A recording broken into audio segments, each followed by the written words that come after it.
A warm and friendly hello! Welcome to lovely Las Vegas for Coast to Coast Hoops with myself, Greg Hoops Peters, and now part of the VSiN family of podcasts. We've got an excellent podcast for you as we're going to be joined in segment number 2 by Trist and Freeman of Bustin Brackets. We're going to be taking a look at some of the conference tournaments that we're going to be having this week, the landscape of the ACC as well, with Duke obviously atop of it. How are the rest of the teams looking out there? We're going to take a look at the Atlantic 10 as well, and we're going to try to highlight a few bid thieves that could be coming out of that conference as well, and just take a look at a few teams that he and I are both bullish and bearish on, so we're going to have some fun there in the final segment. Going to get you guys picks and analysis on every game on the betting board for this college basketball Tuesday as we hit some bank shots. If you have a question, comment, segment idea, what have you for this podcast, you have one or two ways we offer those in. First one is my Twitter/X timeline at gunit_81. Keep in mind, letters EM, they mean does not matter, so per usual, please send these into the timeline. The other way is find an Apple Podcast review. If you rate this podcast 5 stars, it's very much appreciated. From there, you're able to fire in whatever you'd like to hear on this podcast via that 5-star review. Well, I did not get any Twitter/X questions today.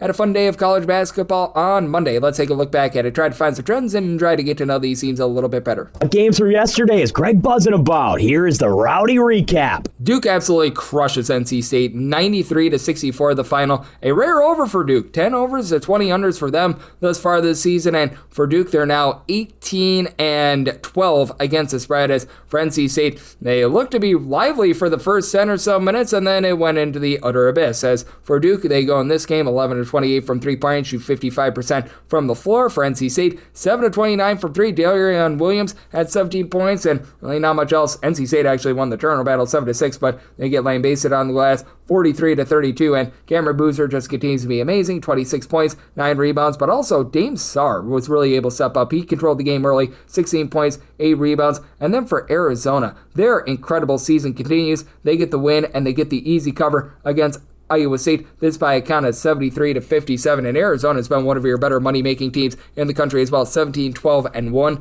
against the spread. For Iowa State, just 7 of 30 from 3-point, while Iowa State also got lambasted on the glass, 40-33. Arizona wins that battle. Now, Arizona actually did lose the turnover battle, 15-11, but Iowa State shot 19 of 65 from the floor. A nice hearty 29%. Koa Pete only had 4 points in this game, but they really didn't need him. Jaden Bradley, 17 points. He was able to go 9 of 10 at the free throw line. Montevideo Kurivas chipped in there 13 points, and then Toby Awaka, 10 points, 15 rebounds off the bench. He has been incredible. Outside of that, you really didn't have any ranked teams, but that said, IU Indy, they were one of your better under teams in all of college basketball this season. They played an over in the first conference game of the season, conference tournament game of the season, 101-93. Cleveland State, they win the first conference tournament game of the campaign as they go 37-59 from the floor, 11 of 20 from 3. IU Indy, to their credit, 9 of 24 from 3 points, but for Cleveland State, you had a trio of 23s. Priest Ryan, Jane Lipscomb, Ice Emery, they all provide 23 points apiece.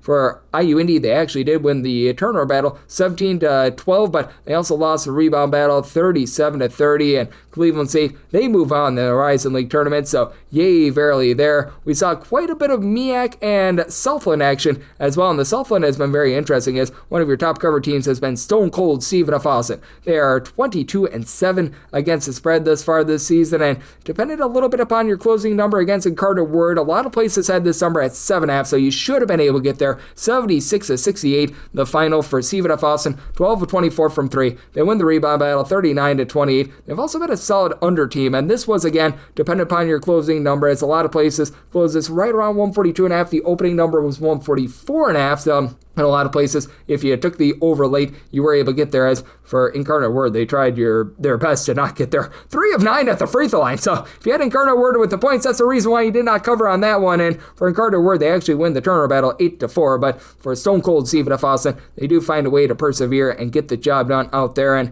if you're looking at other Southland teams that have been good/bad against the spread this far this season, your next best one has been New Orleans, 18-13 against the spread for them this far this season. They were indeed in action on Monday, and for New Orleans, they lose outright to Southeast Louisiana, 82-78. The final in Southeast Louisiana has been dreadful from 3-point all season long, 9-25 from the outside. New Orleans does win the rebound battle, 40-31, but they have been bad with regards to turnovers all season long. 14-7, they lose the turnover battle. Tre'Cavion Buckley, Colton Benson combined for 49 points in this one, but not enough. So Southeast Louisiana, they were able to pick up a nice cover, and with the non-cover, by the way, for Incarnate Word, they're now 10-18 against the spread thus far this season, so that's been a little bit less than tremendous. out there in the MEAC, your best cover team, that'd be Howard. They have been 18-7-1 against the spread. That's a top 20 cover mark in all of college basketball. Coppin State has not been a great cover team. They're now 12-17 against the spread, and Coppin State has actually been good to the over. They help you out there because they gave up 90 to Howard, 90-70. Howard is able to get the job done here. They go 11 of 25 from 3. Coppin State 9 of 16 are at the free throw line, so if you took like 18.5 or something like that, they did not get there for you there. And for Coppin State, they lose the turnover battle 17-15. Howard, they win the rebound battle 35-22, and their main guy in Bryce Harris, 16 points, 5 rebounds. He wasn't even the main guy in this game. Cam Gillis, triple-double, 12 points, 11 boards, 11 assists, and he also had 8 turnovers. He very nearly got the infamous quadruple-double, so good, clean family fun out there. Morgan State now 14-10-1 against the spread. They led off the day by being able to take down Norfolk State by kind of 90-84. As for Norfolk State, they allowed Morgan State to go 14 of 28 from 3-point, and Norfolk State 17 out of 26 at the free throw line. Morgan State 20 of 24 at the free throw line. So even though Norfolk State actually won in convincing fashion on the rebound battle, 50-35, they do lose this game. And for Morgan State, 20 big points out of Rob Lawson to be able to power them to victory. And if you're taking a look at the overall totals in terms of the MEAC as well, it's been a lot of teams that have been able to play quite a few unders for you thus far this season, and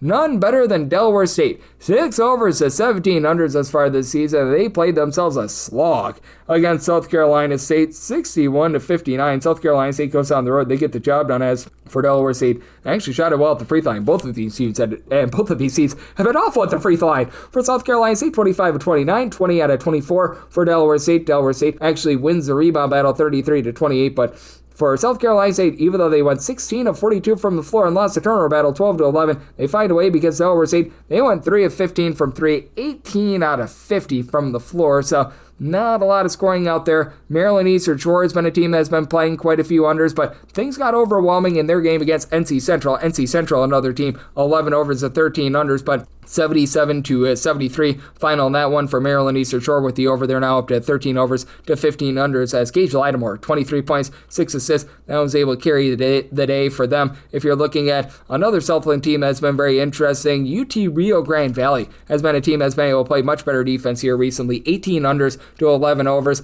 They just missed the over. If you took the overnight 136.5, this actually got seamed up closer to 138.5, 139.5, but for Grand Valley, win and cover 74-62, the final 9 of 23 from 3-point with Corey Cotton, being able to supply 21 points for Northwestern State. Just 3 of 10 from 3 and 13 out of 22 at the free throw line. If you like me and the over in this game, yeah, that's the reason why you were unable to get there. So that was not great to say the least. And then we saw some Big Sky action as well. Portland State has been one of your best cover teams in all of college basketball, and they get the job done once again. They are able to win 84-60 over Weber State. They are now 16-8-1 against the spread thus far this season. And for Portland State, they have been a pretty strong team down low thus far this season, as Jalen Henderson was able to go off for a double-double, 20 points, 7 rebounds, 10 assists. For Portland State, they win the turnover battle 14-7. They win the rebound battle 36-33. And for Weber State, just 5 of 21 from 3 points. So if you had the under in this game, that was able to help you out. Eastern Washington has actually been able to cover quite a few numbers. They don't on this site. Idaho goes on the road 85-81. They get the job done. But Eastern Washington has been 18-12 against the spread thus far this season. But for Idaho, 14 out of 29 from 3 points, 6 of 18 for Eastern Washington. And Eastern Washington lost the turnover battle 13-10. As for Idaho, you had 3 guys off the bench, Jack Payne, Trevon Blossomgame, and Aiden Sevilla all come in there, give you double figures. So Idaho finds a way to be able to persevere there. And then Montana State has been 16-11-1 against the spread. They go on the road against Northern Arizona, 65 for Northern Arizona, 76 to Montana State. So they get the win and cover in that game. As for Northern Arizona, 7 of 21 from 3. They lose the rebound battle 33-31. They lose the turnover battle 9-7. And for Montana State, Christian King was the king of being able to give you 18 points in that game as well. And then if you were taking a look at another Southland game, Houston Christian 75-53 all over a Lamar team that's been pretty slow and controlled thus far this season. For Lamar, just 7-15 in Southland play and went 4 of 22 from 3-point range. They played even up with regards to turnover battle 14-14. So you're able to get a nice quality under there. And Sacramento State just continues to be a big giant wackadoo team as they play a nice under against Idaho State, an Idaho State team that has been playing a lot of overs, 16 overs to 11 unders. But for Sacramento State, they find a way to win this game by a count of 83-65 as Idaho State, they go 6 of 29 from three-point range, 7 of 18 for Sacramento State, who's shooting 26.8% from three-point range away from home, entered in the night shooting over 40% from three-point range at home. That maintains, and for the Sacramento State team, they won the turnover battle 12-9, so some interesting results out there. And if you're taking a look at trend-wise, what we're getting in college basketball right now, over the last 7 days, it has been a bit of a underwhelming sort of stretch, 174 unders and 156 overs, so 52.7% to the under, and underdogs sitting at about 50.5%, 167 and 163 against the spread. If you're looking overall at the season, underdogs sitting at more like 51.4%, 2,644 and 2,497 against the spread. Meanwhile, the under rate about 50.8%, 2,610 unders to 2,532 overs. That's what we're seeing in college basketball right now, and that's where we're all getting trend-wise. Coming up next, how about if we do chat it up with our good friend Tristan Freeman of Bustin Brackets right here on Chris with myself, Greg Peterson, now a part of the Decent Family Podcast. Side edge this college basketball season? Well, VSiN experts use CBB Analytics, the most comprehensive college basketball analytics platform in the world. See injury impact, on and off data, clutch time performance metrics, first versus second half splits, and so much more. Utilize the promo code of VSiN, that is VSIN, to get $30 off and find your betting edge over at cbbanalytics.com. That is cbbanalytics, all one word.com. For anyone that is new to VSiN, well, I wish you a friendly hello. This is an attention to anyone that is new to VSiN because you're able to get some free stuff with our daily newsletter. It's a great way to catch up on everything that's happening in the sports betting world. It's delivered straight to your inbox every single morning. VSiN's newsletter offers picks, data, strategies for the day's betting menu, and so much more. Sign up for free today over at VSiN.com/newsletter. That's VSIN.com/newsletter, and start receiving your free newsletter tomorrow morning. That is VSIN.com/newsletter. Stay ahead of the game and bet smarter with VSiN. And we're back here, lovely Las Vegas, for Coast to Coast with myself, Greg Peterson, now part of the VSiN Family Podcast, and it's always great to be joined by this man, as we've got Tristan Freeman aboard. He does such excellent work over at Bustin Brackets, taking a look at this great game that we all know and love of college basketball. Additionally, I know that he's doing some great work over at Sleepers Media with our guys Carter and Greg Waddell, so he does a great job on that from Field of 68 and so much more. He is all over the place doing great work. I believe he's been on Seth Davis's website a few times as well, and here we'll follow him on the old Twitter/X at Hoopsa351 altogether. And Tristan, it's always a pleasure, my friend. Thank you. Thank you for having me, Greg. Appreciate it. I appreciate you, Tristan. And Tristan, it is that glorious time of the year when the calendar turns to March. And just how do you take a look at the landscape of college basketball right now? Because we've got a lot of these smaller conference tournaments like the Horizon League, the Patriot League starting up right now. And we're in the last week for a lot of these bigger conferences in terms of their final, shall we say, impressions before their conference tournaments. And I think that's a very interesting dynamic between the teams that are on the bubble that are trying to be able to just make as many style points as humanly possible, put out there as good of a impression as possible for the committee, and then the one bid leagues just survive and advance, whether that win be by 1 point or a billion. Yeah, and ultimately it doesn't really matter about style points in college basketball, since I think someone said that a lot of the metrics are sort of baked in. You just need to get the wins. You just need to get the marquee victories, such as what Ohio State did against Purdue on Sunday. Like, that's what you need. And there's little opportunities left for teams, just 1 week to go in a regular season. So those who got them need to, and everyone else, you're sort of just kind of in the realm of don't lose bad games, and you should be okay. But I'm very interested to see what landmines happens in the next 7 days before everyone fully gets into postseason play. Yep, and I'm sure that the entire world's attention on Tuesday is also going to be on Miami of Ohio. Can they stay undefeated as an 8.5-point favorite against Toledo? And just how do we take a look at the bubble right now? Because it's never been more fascinating in terms of some of these resumes. You have a TCU team that a lot of people think are in, but they're a big underdog on Tuesday against Texas Tech, and they lost to New Orleans earlier this year. Cincinnati has somehow played themselves onto the bubble. They lost to Eastern Michigan earlier in the season. And then you've got an Auburn team that has such a great strength of schedule, but they went 500 thus far this season and they've lost 14 times. Yeah, the natural word to use is weak, considering the fact that, again, so many of these teams that you thought were like in a good position continue to lose. I mean, again, Ohio State, probably one of the only teams that's sort of been found a way to get a favorable result. Auburn, I mean, they have great metrics in terms of their non-conference strength of schedule.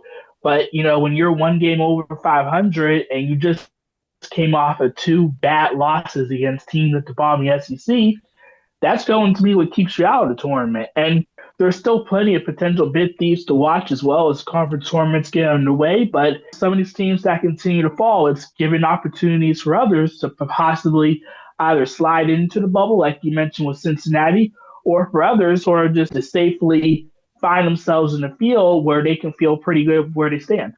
Absolutely, as we do have Tristan Freeman, who does such great work over at Bustin Brackets, joining me on Coast to Coast Hoops. And what do you make of the landscape of the ACC teams? Because Duke, whether you want to put them number one or number two, right now they look so totally dominant. And for me, they're the best team in all of college basketball. North Carolina, they're without Caleb Wilson. We'll see if he returns for the NCAA tournament. But after that, it just feels like it's an interesting sort of dynamic with a Louisville team that seems to have lost a little bit of luster. Virginia had a golden opportunity over the weekend. As we know, Duke completely lambasted them. And then NC State had a terrible week last week. And I'm sure that you're aware of this as well. The Cal loss that they took to Pittsburgh, that was less than savory for them too.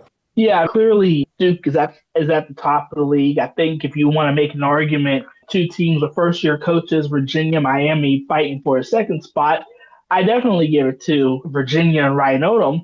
But yeah, I think what was supposed to be, a solid top tier of the ACC, several teams have fallen down. I mean, Clemson was, right behind Duke in the standings, and they've struggled. NC State has been incredibly inconsistent. Same with Louisville, who somehow is 9-7 in league play.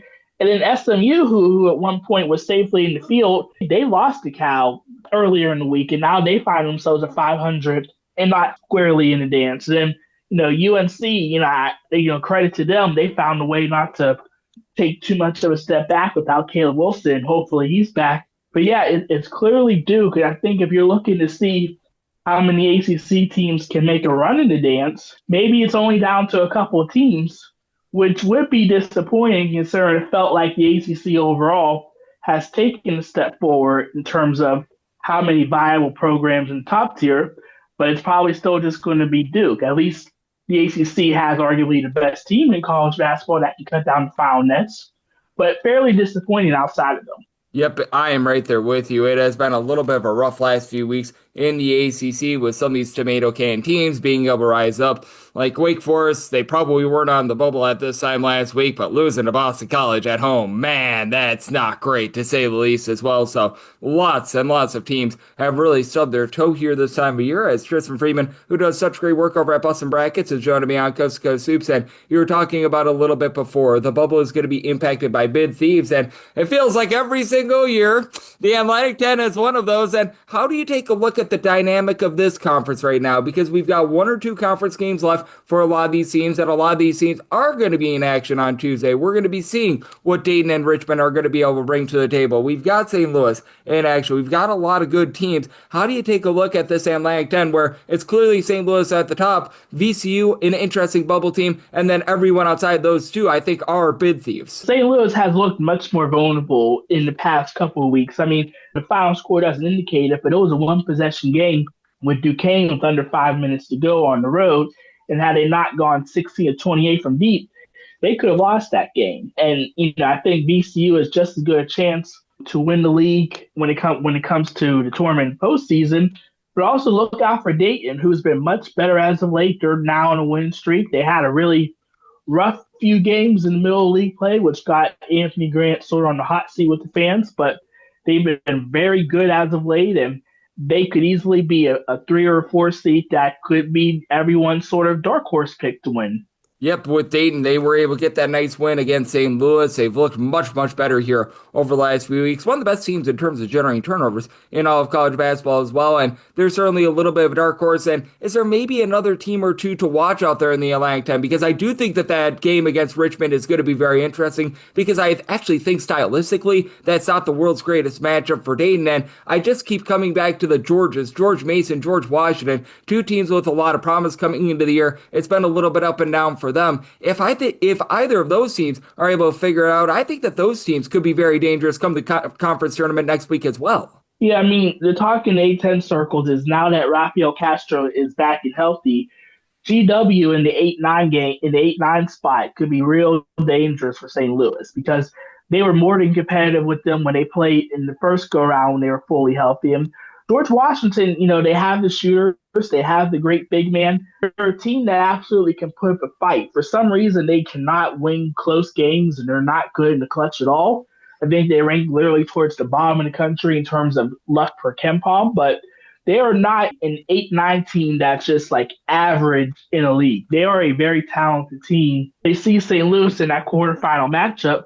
That could be something to watch. And I know that the rest of the league is rooting for that because among the teams in the quote-unquote bottom half, George Washington absolutely is the one with the talent that can pull off an upset or two. Yep, absolutely. I think that's going to be interesting to watch. It went off the radar for a lot of people. I don't follow the Atlantic 10 that Castro was dealing with that injury. Him coming back is absolutely massive for them, and that Atlantic 10 landscape is going to be interesting, and that's a conference tournament that's going to be happening next week. How about if we do take a look at this week's conference tournament? So, and is there one or two in particular that you do have a star around? Because I do think that there's a lot of interesting teams, pretty much all the conference tournaments this week, aside from really the WCC, which that gets started with, obviously, the bottom feeder teams playing this week, but that said, is there a conference tournament or two that you want to watch? Because if that team is able to get through, whether they be a 1 seed or a 2 seed, they could be able to perhaps be an upset candidate come March. I'm biased because I'm connected to one of the teams, but the Horizon League is probably going to be incredibly wide open. I mean, Wright State was the regular season champ. Detroit Mercy, Green Bay were very much big surprises that found a way to finish in the top half. And then the defending champs, Robert Morris, is on a 7-game win streak. Some of these teams, including Oakland, who can be very potent offensively, they end up being a 15 to 16 seed. They have absolutely enough talent to cause some problems for some of the top teams in the league, especially considering a team like Robert Morris can shoot so well. Yep, I am right there with you. I think that the Horizon League is going to be a very interesting one. That's one that I have a star around. And how do you take a look at Arch Madness as well? Because that's always a mid-major conference tournament that catches my attention. Most likely going to be a one-bid league out there, as I don't think that Belmont quite has the at-large, shall we say, resume to be able to get into the NCAA tournament, nor does anyone else. But whoever gets in out of like those top 4, top 5 teams, I think that's really pick your poison, especially with Illinois State surging the way that they are. Yeah, I mean, Illinois State was a team that a lot of people had picked first in the league, and they kind of look somewhat the same as the past, even though they have 2 high-level players. But, Murray State is a team that can be very, very dangerous as well when their top players are going. And, yeah, I think Belmont, losing to end the regular season, I think gives hope for the rest of the league. But it's going to be very competitive in the top tier. And I think, a team like Bradley, who also has high-level players, can also be one that can not only win this conference, but if they get, around 13 seed, I think they can absolutely cause some real problems for whoever the 4 or 5 seed is in the end. Oh, I am right there with you, and it is going to be a great week of college basketball this week. It's going to get really fired up with those major conference tournaments next week as well. Tristan, I know that you've got your finger on the pulse of it also. Let the good people at home know what's all on tap for you and how people are able to follow along on social media and other platforms. Yeah, you can follow me at Hoopston351 on Twitter/X. You can also follow my work at BustinBracket/Fansided, Field 68 Daily every Friday morning, and then also Seth Davis's Hoops HQ website. And Tristan, he does such an amazing job looking at this great sport every single time he joins me, learns such great insights, and did so once again today. So big thanks to Tristan for joining me on Coast to Coast Hoops, now part of the VSiN Family Podcast. And coming next, it is that time of the podcast. I give you picks and analysis on every game on the betting board for this college basketball Tuesday as we hit some main shots.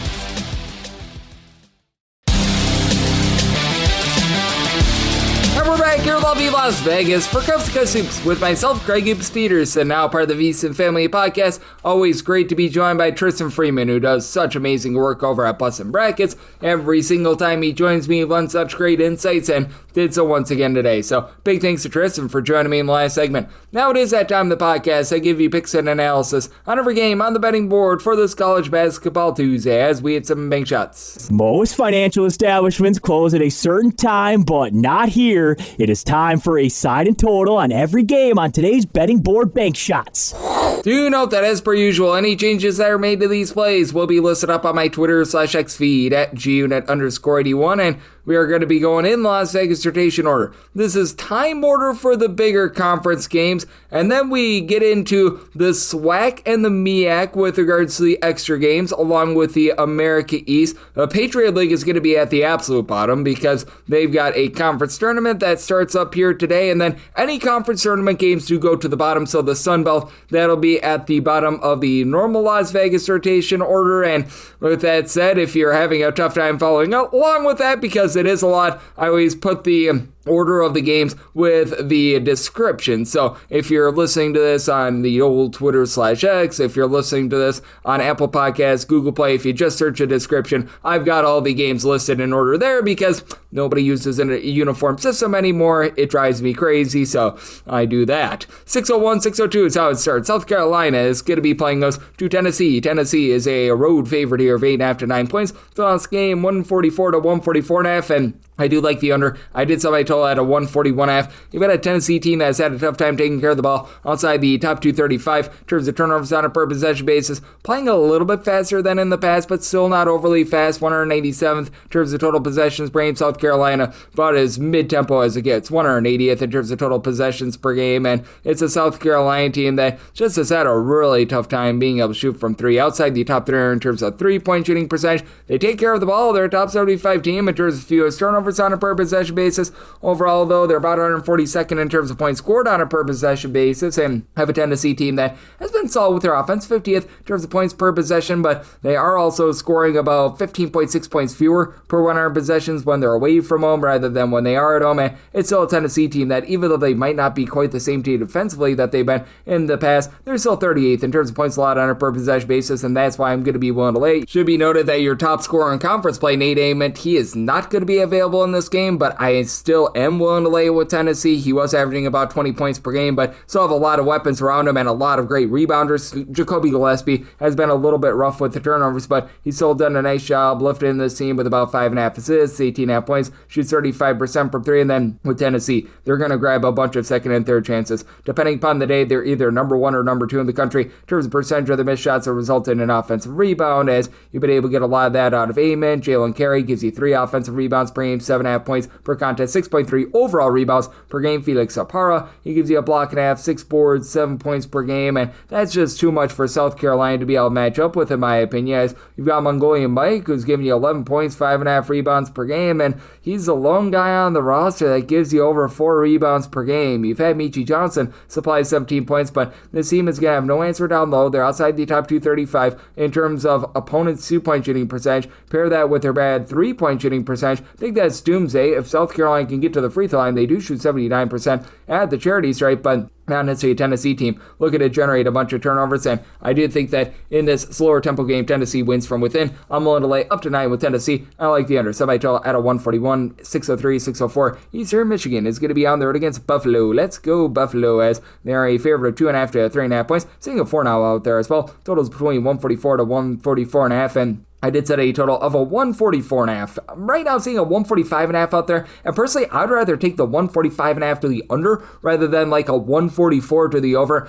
mainly because this is an Eastern Michigan team that has been a respectable defense and not such great offense. Very mid-tempo team, about 191st in terms of total possessions per game. Buffalo is a slow-tempo team at 224th in terms of total possessions per game, and recognize that this Buffalo defense is not great. 288th in the country in terms of points allowed on a per possession basis. If you look at home games specifically, it actually gets much worse. They're in the bottom 20 with that regard, while Eastern Michigan, they've been about 170th in terms of points allowed on a per possession basis, but they're not putting the ball in the basket. They're 225th with their 3-point shooting percentage. They do an okay job in terms of taking care of the ball, but they don't shoot it well at all. 299th in terms of points scored on a per possession basis. Buffalo's been a pretty efficient offense, so they're 72nd in terms of points scored on a per possession basis, and for Buffalo, you do have Ryan Sable, who's right now been leading the way for the team. He's been able to supply about 18 points, 3.5 assists. He's shooting about 36% from three-point, and they've needed him to because Daniel Freitag has dealt with injury, did return in their game against Akron, but he did miss an additional game as well, so whether or not he's going to be able to go is very much TBD at this point. I've got him sort of half in, half out, and then Angelo Breezy shoots 39% from three. He's able to supply the team with about 14 points per contest as well, and then you've had Tim Oba be able to give you about 4.5 rebounds per game, so been a nice little bit of mix and match there for Buffalo. They've been a very soft team on the inside. They're outside the top 3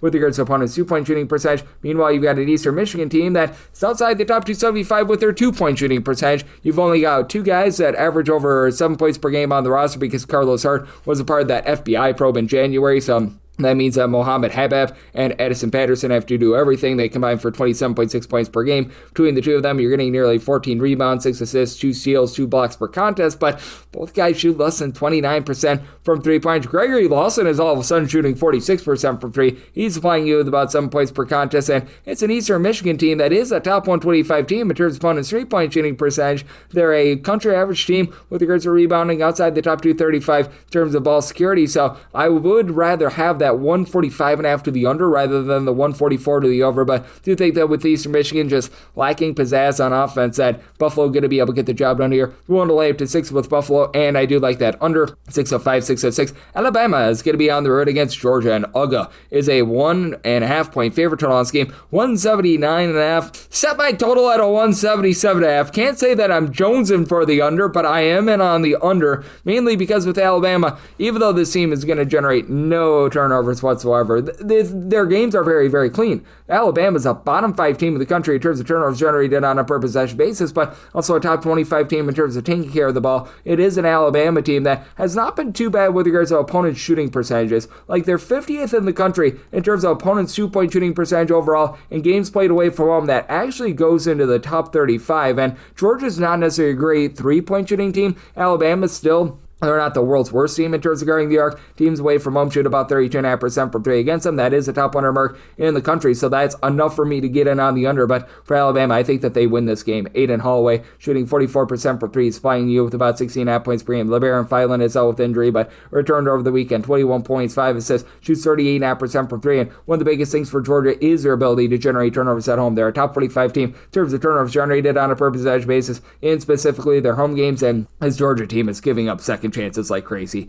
They are allowing opponents to grab over 33% of their missed shots as an offensive rebound. Bottom 35 team there. Now, Alabama's allowing a lot of second and third chances as well. In terms of defensive rebound percentage, they're another team that ranks about 283rd in games played away from home. Teams are grabbing 32.2% of their missed shots as an offensive rebound. And one thing that Georgia does have going for them down low is the fact that they lead the country in terms of shot blocks, as Samatu Surreal gives you 9.5 points, 5.5 boards. He throws in their 2.5 blocks per game, even though you don't get a lot of scoring out of him. Justin Abson, 3 points, 3.5 boards, 1.7 blocks per game, and then Jeremiah Wilkerson is a 36% 3-point shooter, but for Georgia, they are outside the top 200 with that 33.3% 3-point shooting percentage. They've been solid down low. They're a top 40 team in terms of 2-point shooting percentage, but Alabama is actually able to do a stunningly good job in terms of being able to hold up there. I do think that that allows Alabama to be able to get the job done, and it's a Georgia team that they're allowing you to shoot about 33% from 3-point range. Overall, they are outside the top 110 in all of college basketball with that regard at home. That goes down to 160th, with Alabama leading the country in terms of percentage of their shots that come from 3-point range. I think that Alabama gets the job done. I like Alabama on the money line, made them 3.5 point favorite, and on the under, semi-total 177.5. 607, 608, Towson is on the road against Stony Brook, and Stony Brook is a home underdog of 1 to 1.5 points. 135.5 to 136.5 is the total, and I did set Towson as a 1.5 point favorite, so I'm willing to lay 1, and I'm not willing to go a half a point more, because with Towson, you really can't be affording to lay too many points with these guys with how bad they are at the free throw line. Stony Brook not necessarily magical with their free throw shooting. They're 71.5%, 222nd in the country. Towson, in games away from home, 66.7%. That is outside the top 3 in all of college basketball, but this is a Towson team that is very strong defensively, and you got a Stony Brook team that just does not finish on the inside. For Stony Brook, they are outside the top 3 in terms of their 2-point shooting percentage. Now, in terms of opponents' 2-point shooting percentage, they're a top 55 team in the country, and with this Towson group, they are a bottom 10 team in the country with their 3-point shooting percentage at less than 30%, but they're also a top 30 team in terms of offensive rebound percentage. They grab about 13.5 offensive rebounds per game, which is actually quite impressive, considering they're 355th in the country in terms of total possessions per game. Stony Brook, a relatively slow team as well, 237th in terms of total possessions per game, but I do think that Towson's ability to be able to grab those rebounds allows them to win from within. Tyler Teata, 16.5 points. He only shoots 27% from 3, but in a pressure spot, he does shoot 87% of the free throw line. Dylan Williamson, 79% free throw shooter, 14 points, 3.5 assists per contest, and then Jack Dumbia throws in their 5.5 rebounds per game. Caleb Abiba has been able to give you about 6 boards per contest as well, so it's a team that's pretty stout down low. And then on the flip side for Stony Brook, they're really based around what you're going to be able to get out of Eric Pratt. You don't know whether you're going to get good Eric Pratt or bad Eric Pratt, by the way, because he's been able to give this team 19.5 points, right around about 4.5 boards, 3.5 assists, steal per contest, but only shoots 31% from three. From there, you've got Andrej Skokic along with Rob Brown, who've been able to combine for 20 points per game between the two of them. They do shoot about 40% from three, and these two guys combined to shoot over 90% at the free throw line. But that said, you've got a guy in Colin O'Connor who has not been able to get out there on the floor. He's been dealing with injury. Richard Goods is a lone guy on the roster. It gives you over 5 rebounds per game, 8.6 boards per contest. It's a Stony Brook team that has been allowing quite a bit from three-point range, which that's not going to hurt them too much in this game, but their inability to be able to finish on the inside, I think, is going to be costly, along with them being outside the top 175 in terms of ball security. So I did somehow line at 1.5. I do like Stony Brook laying up to a point, and I'm in on that under. Semi-total 127.5, 6-9, 6-10. BYU is going to be on the road against Cincinnati, and yes, we are on to Cincinnati, who's on to being a 1.5 point favorite. So it's game 152.5, and I like BYU on the money line. I set them as a 3.5 point favorite. Now, without Richie Saunders, this has been a defense that has been lacking. They have given up 70-plus points at each other last 3 games. The offense hasn't been too bad. The only game without Saunders that they failed to get past 70 in was that game against Arizona. They were able to get a cover in that game, and it's a BYU team that they've got a massive advantage at the free throw line if it's a close game. They're 106th in the country at 74.6%, which doesn't sound great, but Cincinnati, 67.9% at the free throw line if they need to close out there, as they are shooting a nice hearty 67.9% at the free throw line. It's a team that all season long just has not been great with their offense. Right now for Cincinnati, 238th in the country in terms of points scored on a per possession basis. Defense is great, 5th in the country in terms of points allowed on a per possession basis at home, and they're a top 30 team in terms of rebound percentage. But BYU, I think that they're going to need to embrace their big men a little bit more to be able to get things back online without Richie Saunders, and I think that they're going to be able to do so. Milo Bosovic probably going to be seeing more minutes as a 6'10", little bit of a combo player. Hasn't really come through recently, but got Kebakita down low, has been able to give you about 7 rebounds per game.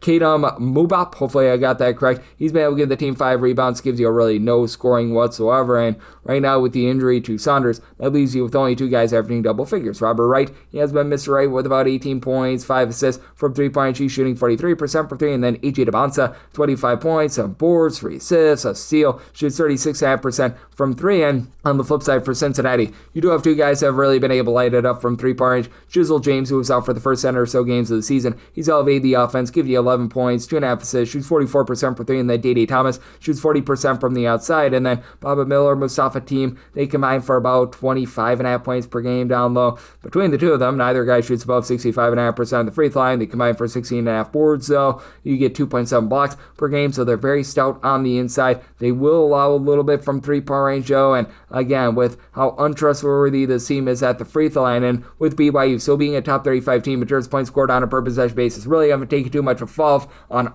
offense without Saunders. Defense, it's been a little bit more lackadaisical. I do think that they find a way to get the job done here. So I total 147.5. So I like the under and BYU on the money line. 6-11, 6-12. Dayton is on the road against Richmond. Richmond, the itsy bitsy Spiders, are a 4.5 point home underdog. So this game between 145.5 to 146.5. And with Dayton, I did set them as the 1.5 point underdog. I actually like Richmond here outright on the money line. This just feels like a really bad matchup for Dayton, who's been really good in terms of generating turnovers, 5th in the country in terms of turnovers generated on a per possession basis. Mid-tempo team, 156th in terms of total possessions per game. Richmond, 185th. So neither team is looking to push tempo. Neither team is looking to play super duper slow. And Richmond, 100th in the country in terms of points scored on a per possession basis. Dayton is more around about 156th. But for Dayton, they're sort of a team that gambles for turnovers. While they're doing a great job in terms of generating those turnovers, they allow teams to shoot 35.9% from 3 outside the top 290 in the country. That goes past 38% away from home. And guess what Richmond does? They shoot 37.3% from 3. That is 31st in all of college basketball. And for a Dayton team that gambles for turnovers, what you don't want to see is a squad like Richmond that really values the ball. They're a top 40 team in terms of fewest turnovers on a per possession basis. They are a little bit fragile down low. They're about 260th in terms of opponent's 2-point shooting percentage, but in games played away from home, Dayton's outside the top 250 with their own 2-point shooting percentage. And for Richmond, you're starting to get a go-to scorer being formed in AJ Lopez, 13.5 points, shoots 41% from 3. But then from there, you essentially have 6 different guys between 6 and 11 points per game. Aiden Albright, Mikhail Tyne, Michael Walls is your main rebounder with 6.5 boards, about 8 points per game. Jaden Daughtry throws in their 9 points. Bolt Johnson gives you a little bit of facilitation. He shoots 39% from 3, so really like the collective there. And then with Dayton, they have been able to elevate a little bit more ever since Jordan Durcock, who was missing for about 5 or so games this season. He's been able to come back. He doesn't give you any 3-point shooting, but just does a bit of everything. A steal, 9 points, 2.5 assists per game. Javon Bennett and Deshaun Montgomery are your main headline scorers. They combine for 30 points, 5.5 assists, 4 steals between the two of them, and both shoot between 34.5% and 35.5% from 3-point range. But it's also a Dayton team that doesn't fight for second chances. They're well outside the top 275 in terms of offensive rebound percentage. Great at getting to the free throw line. Top 15 team in terms of free throw attempts on a per possession basis. They shoot 75.5% of the free throw line. Richmond, they shoot 75.5% of the free throw line and are about a country average team in terms of free throw attempts allowed on a per possession basis. Do think that with the way that Richmond values ball and shoots it from 3, that they're able to get the job done in this spot. So I like Richmond on the money line. Semi-total 145.5. I do think that this is going to be just low enough for you to say under that 146.5. So like the under and Richmond on the money line. 613, 614. TCU is going to be on the road against Texas Tech. The Ramblin' Wreck of Texas Tech are a 9.5 to a 10.5 point favorite. 146.5 to 147.5 is the total. And I said Texas Tech as a 7.5 point favorite. I'm going to be willing to take the points. Texas Tech without JT Toppin is currently averaging more than 13 points more per 100 possessions than they did with them. I think that that's going to be coming back downward a little bit. They had a soft landing spot with that Kansas State game to be able to start things out. With the Cincinnati game, Cincinnati is not the same defense away from them rather than at home. It's still a Texas Tech team that has a good 3-point shooting team overall for the season, shooting 39.5%. That's a top 10 mark in the country. Without them currently, they're shooting over 45% for 3. Again, I don't think that that's going to sustain itself. TCU on the road, they're a okay 3-point shooting defense, allowing teams to shoot 33.3% from the outside, hovering right around about 125th in the country with that regard. And TCU, good in terms of generating turnovers. They're a top 40 team in terms of turnovers generated on a per possession basis. Overall, a top 40 team in terms of points allowed on a per possession basis. And Texas Tech obviously still has a lot of weapons in the backcourt. Christian Anderson, 19.5 points, 7.5 assists, shoots 43% from 3. Donovan Atwell shoots 46% from 3, 13 points per game. But Luke Bamboye has really been able to step up after he was missing for the first half of the season. He's able to give you 2 blocks per game. He's not the same offensive player as JT Toppin, but he's better defensively. And I do think that Texas Tech might actually be a little bit better defensively without JT Toppin rather than with him. I do think that the offense is starting to fall off a little bit, though, after that very hot start. I just don't think that they're going to be able to sustain what they've been able to do here. And TCU, even though they're a relatively up-tempo team, TCU in terms of total possessions per game, they're checking in 82nd in the country. They're looking to make this a little bit more defensive slog. Should be noted that without Toppin as well, Texas Tech has been playing at a rate of about 4 possessions per game slower than with them. And then down low for TCU, you've got David Punch, who does give you punch. Pair of blocks, 6.5 boards, 14 points per game. Jaden Pierre shoots 36% from 3 with about 10 points per contest. Xavier Edmonds is a 40% 3-point shooter as well. So I do think that TCU going to do a nice job of holding in there. It's a TCU team that I think is going to need their defense to be able to hold in there, because if you take a look at them offensively in terms of points scored on a per possession basis, the team is right around about 128th in the country. Top 125 team away from them, but I do think that TCU holds in there. I do think that Texas Tech is going to step it up on defense without Toppin, but again, I do feel like the 3-game hot start that we've seen without him on offense, I do think that that's going to wane a little bit. I think that TCU holds in this game. So semi-total 143.5. I like the under and the points with TCU. 615, 616. You've got George Mason. They're going to be on the road against VCU, and VCU is a 10.5 to an 11.5 point favorite. Total on this game, it is 146.5 to a 147, and I like the under in this spot. I did set George Mason as a 5.5 point underdog. It's a George Mason team that is still a rock solid defense. They're a top 100 team in terms of points allowed on a per possession basis, right around about 100th in opponent's 2-point shooting percentage, 86th in terms of their defensive rebound percentage as well. And this is a VCU team that has been good from 3, top 50 team shooting about 36+% from 3-point, but they're going to allow some second and third chances. In games played at home, teams are grabbing over 27.3% of their misses as an offensive rebound, outside the top 145 there, and TCU is a little bit of a whole is greater than the sum of its parts collective. Terrence Hill has been that top scorer with 14 points, shoots 36.5% for 3, and Laser Djokovic, great versatility, 38% 3-point shooter, 5.5 boards, 14 points, block and a half per contest. And then from there, you got someone like a Barry Evans who just does a little bit of this and that. 7 points, 5 boards, 2 assists. So, he's been able to do a pretty nice job. But then you take a look on the flip side, and you got a George Mason team that has 2 really nice backcourt pieces, and Corey Mincy along Jahari Long, who have been able to lead a backcourt that has been in the top 50 in terms of fewest turnovers on a per possession basis away from home. So that's traveled relatively well. They both shoot 38.5% from three-point range, and then Riley Allenpatch throws in their 13 points, 6 boards per contest. Emmanuel Kenga has been able to give you about 5 rebounds per game as well. It's a George Mason team that is about 100th in the country with regards to their 2-point shooting percentage. They shoot about 34.5% from 3, neither here nor there, but I do think that with the way that they don't allow a lot of second and third chances, the way that they take care of the ball, and they play at a very slow pace, 342nd in the country in terms of total possessions per game. VCU is fast, not ridiculously fast, so they're about 94th in terms of total possessions per game. I think that George Mason is going to look to make this game a slog and have some success in doing so. I set my total 143.5, like the under, and with George Mason made them a 5.5 point dog. I'm willing to take those points. 6-17, 6-18, Georgetown is on the road against St. John's. St. John's 15 to 16 point favorites. Total scheme is 148.5, and with St. John's made them a 15.5 point favorite. We're between 15 and 16. Personally, I would rather take 16 than lay 15. Now, St. John's has been much better with their defense when they've been at home rather than away from home. It's also St. John's team has been much better with their 3-point shooting when they've been away from home rather than at home as well, which I actually find to be a little bit stunning, as this is a St. John's team that right now they are shooting about 36.9% from 3-point range away from home, 32.2% at home. Now, they don't give up as many second and third chances at home with regards to their defensive rebound percentage, but they're outside the top 100 with regards to their 2-point shooting percentage, outside the top 100 with their free throw shooting percentage, and it's a Georgetown team that has done one thing relatively well. They've been able to take care of the ball in terms of fewest turnovers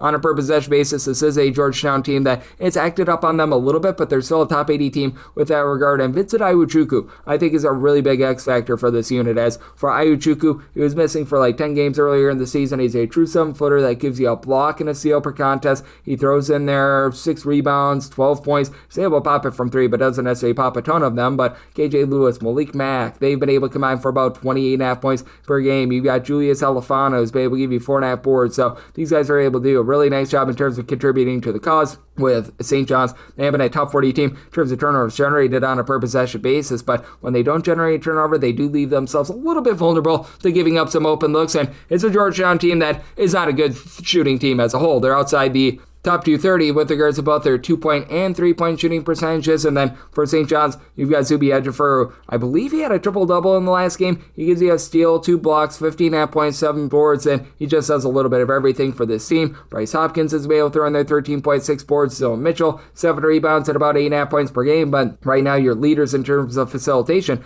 Ejiofor along Dylan Mitchell, you really don't have that main point guard with this Georgetown team. I do think that overall guard play is going to be able to keep them lively. St. John's very good with regards to their 2-point shooting defense, top 35 team there, but they're also outside the top 200 with their own 2-point shooting percentage. So I do think that Georgetown is going to be able to do just enough to be able to hold in there. I do think that this is going to be an overwhelming game because you do have a St. John's team that is absolutely looking to fly in terms of total possessions per game, 32nd in the country. So I'm going to be in on this over. I set my total at a 153.5, and I'm going to take 16 plus here with Georgetown. 6-19, 6-20. Wake Forest is on the road against Virginia, and Virginia does find themselves as a relatively good-sized favorite here of 14 to 14.5 points. It's game between 147.5 to 148.5, and I set Virginia as a 13-point favorite. I'm going to be willing to take the points with Wake Forest. Now, for Wake Forest, they're getting absolutely blasted on the inside. They're outside the top 300 with regards to opponents' 2-point shooting percentage. Doing a good job in terms of their perimeter defense, though. In games played away from home, teams are shooting just 30.4% from 3-point range against them. That is a top 25 mark in the country. They've been a top 50 team in terms of turnovers generated on a per possession basis, and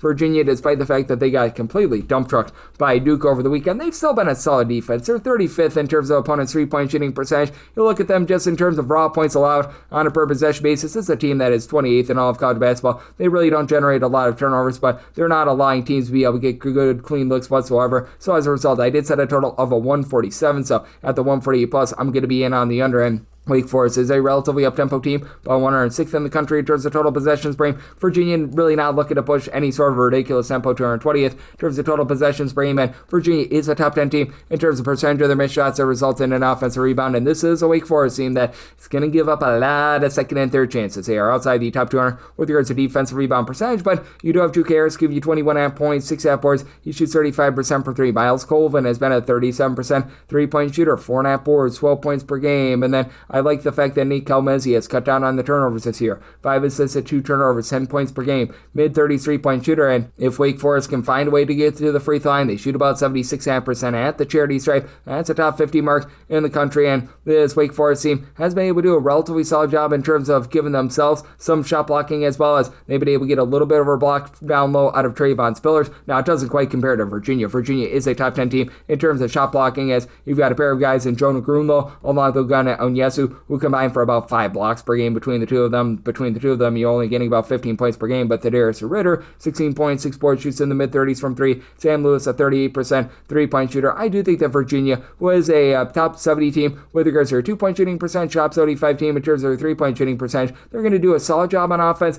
just not quite enough to be able to cover this number. I did some online at 13, so we'll take 14 plus here with Wake Forest, and at the 147.5 plus, I do like the under. 621, 622. UNC Wilmington is going to be on the road against Elon, and Elon does find themselves as a home underdog of 4.5 to 5 points. Total opened up at a 149. We're down to a 146.5, and I do like the over. I set my total at a 115.5 with UNC Wilmington. Pretty slow and controlled team. In terms of total possessions, ranked 316th in the country. Elon is fast, but not ridiculously fast at about 176th. Elon has been a very good offense. They're a top 90 team in terms of points scored on a per possession basis. Elon, a ridiculously bad defense. They are currently 320th in the country in terms of points allowed on a per possession basis, and they're far worse at home rather than away from home. They give up 8.1 points more per 100 possessions at home rather than away from home. They are 361st in terms of points allowed on a per possession basis at home. That said, I could only set Wilmington as a 4.5 point favorite. I'm going to be willing to take the 5 plus here with this Elon group, as Elon has been a top 80 team with regards to their 2-point shooting percentage, so they do a nice job down low, and for Wilmington, they're an amazing rebounding team. Top 35 team with regards to rebound percentage, top 35 team in terms of offensive rebound percentage.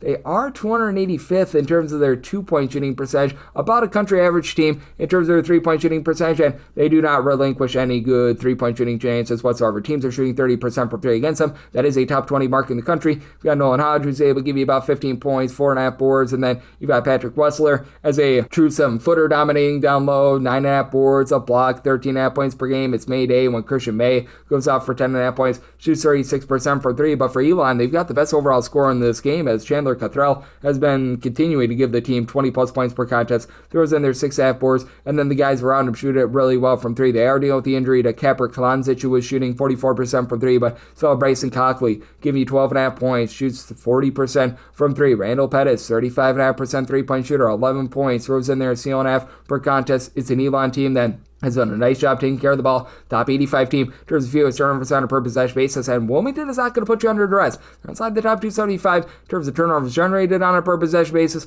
Now Elon's outside the top 300 in terms of opponent's 3-point shooting percentage, so there's going to be open looks to be had there, and Elon has been well outside the top 275 in terms of their defensive rebound percentage, so Wilmington is going to get plenty of second and third chances. Elon has also been solid in terms of giving themselves second and third chances, 90th in terms of offensive rebound percentage, and with Wilmington, if they need to close out a game at the free throw line, they're not necessarily the most trustworthy there at 69% outside the top 275 in the country, so at 5 plus, won't take the points with Elon. I like the over. Set my total at a 150.5, 623, 624. Kentucky is going to be on the road against Texas A&M, and A&M does find themselves as a 1.5 point favorite. Total of this game between 158.5 to a 159.5, and I made A&M the 5.5 point favorite. I'm going to be willing to lay the number. It's a Texas A&M team that has been very rock solid in terms of generating turnovers at home. Top 45 team in terms of turnovers generated on a per possession basis. Both of these teams have very strange home and road splits with the way that they give up 3-point shots as well. For Kentucky, they're allowing teams to shoot 28.5% from 3-point range at home. That goes to 35.5% away from home. And then for Texas A&M, in games played away from home, teams shoot 28.1% from 3-point range against them, 35.3% at home.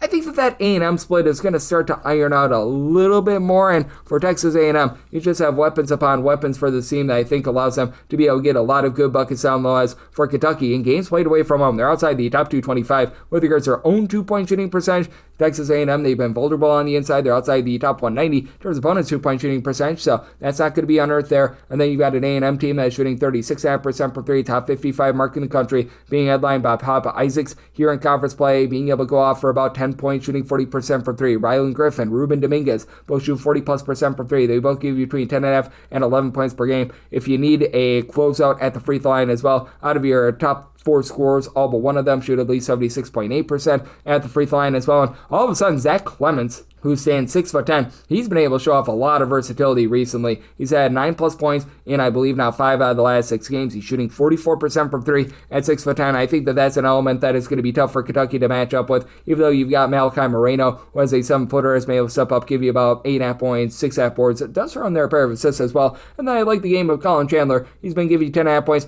44+% three-point shooter. Ortega Owe, Denzel Aberdeen have led the way in terms of scoring. Aberdeen, 3.5 assists, 13 points per game. Owe, 17 points, shoots 33% from three, but with this Kentucky group, they will put you on the free throw line outside the top 225 in terms of free throw attempts allowed on a per possession basis. They've been relatively solid in terms of guarding the three-point line, but it is a Kentucky team that won't put you under duress outside the top 230 in terms of turnovers generated on a per possession basis. And I do think that Texas A&M, with their outside shooting, finds a way to get the job done here. I did set my total at 157.5. Kentucky not playing quite as fast as we've seen in the past. They're outside the top 140 in terms of total possessions per game. As a matter of fact, checking at 158. So do like the under, and I'm willing to lay the number here with A&M. 625, 626. Miami of Ohio is playing host to Toledo, and Toledo just find themselves as a underdog here of 8.5 to 9 points. So this game, 162.5. I made my line 8.5. At 9+, I am going to be willing to take the points with Toledo, and the big X factor here for Miami of Ohio, we actually talked about this with Rocco Miller, who does great work over at Bracketeer.org yesterday, is that Miami of Ohio does have a little bit of an injury concern with Luke Skolczak. He averages about 10 points. He leads the team with 4.8 assists per game. He is out with injury. We're going to see if he's going to be able to return for the MAC tournament, but he was a guy that was shooting 36% from three, and they were already dealing with the injury to Evan Opsero, who in non-conference play was their number 3 scorer with about 14 points per game. Now they still have weapons upon weapons. Peter Suter, Brent Byers, these two guys combined for 29 points per game. Both combined to shoot over 40% from three. Ian Elmore, 6 boards, 12 points per game. Antoine Woolfolk, 5.5 rebounds per game. And they face off against a Toledo team that's not great on defense, to say the least. This is a Toledo team that is allowing teams to shoot over 35.5% from three-point range away from them. They sort of gamble for turnovers, as they're a top 125 team in terms of turnovers generated on a per possession basis, but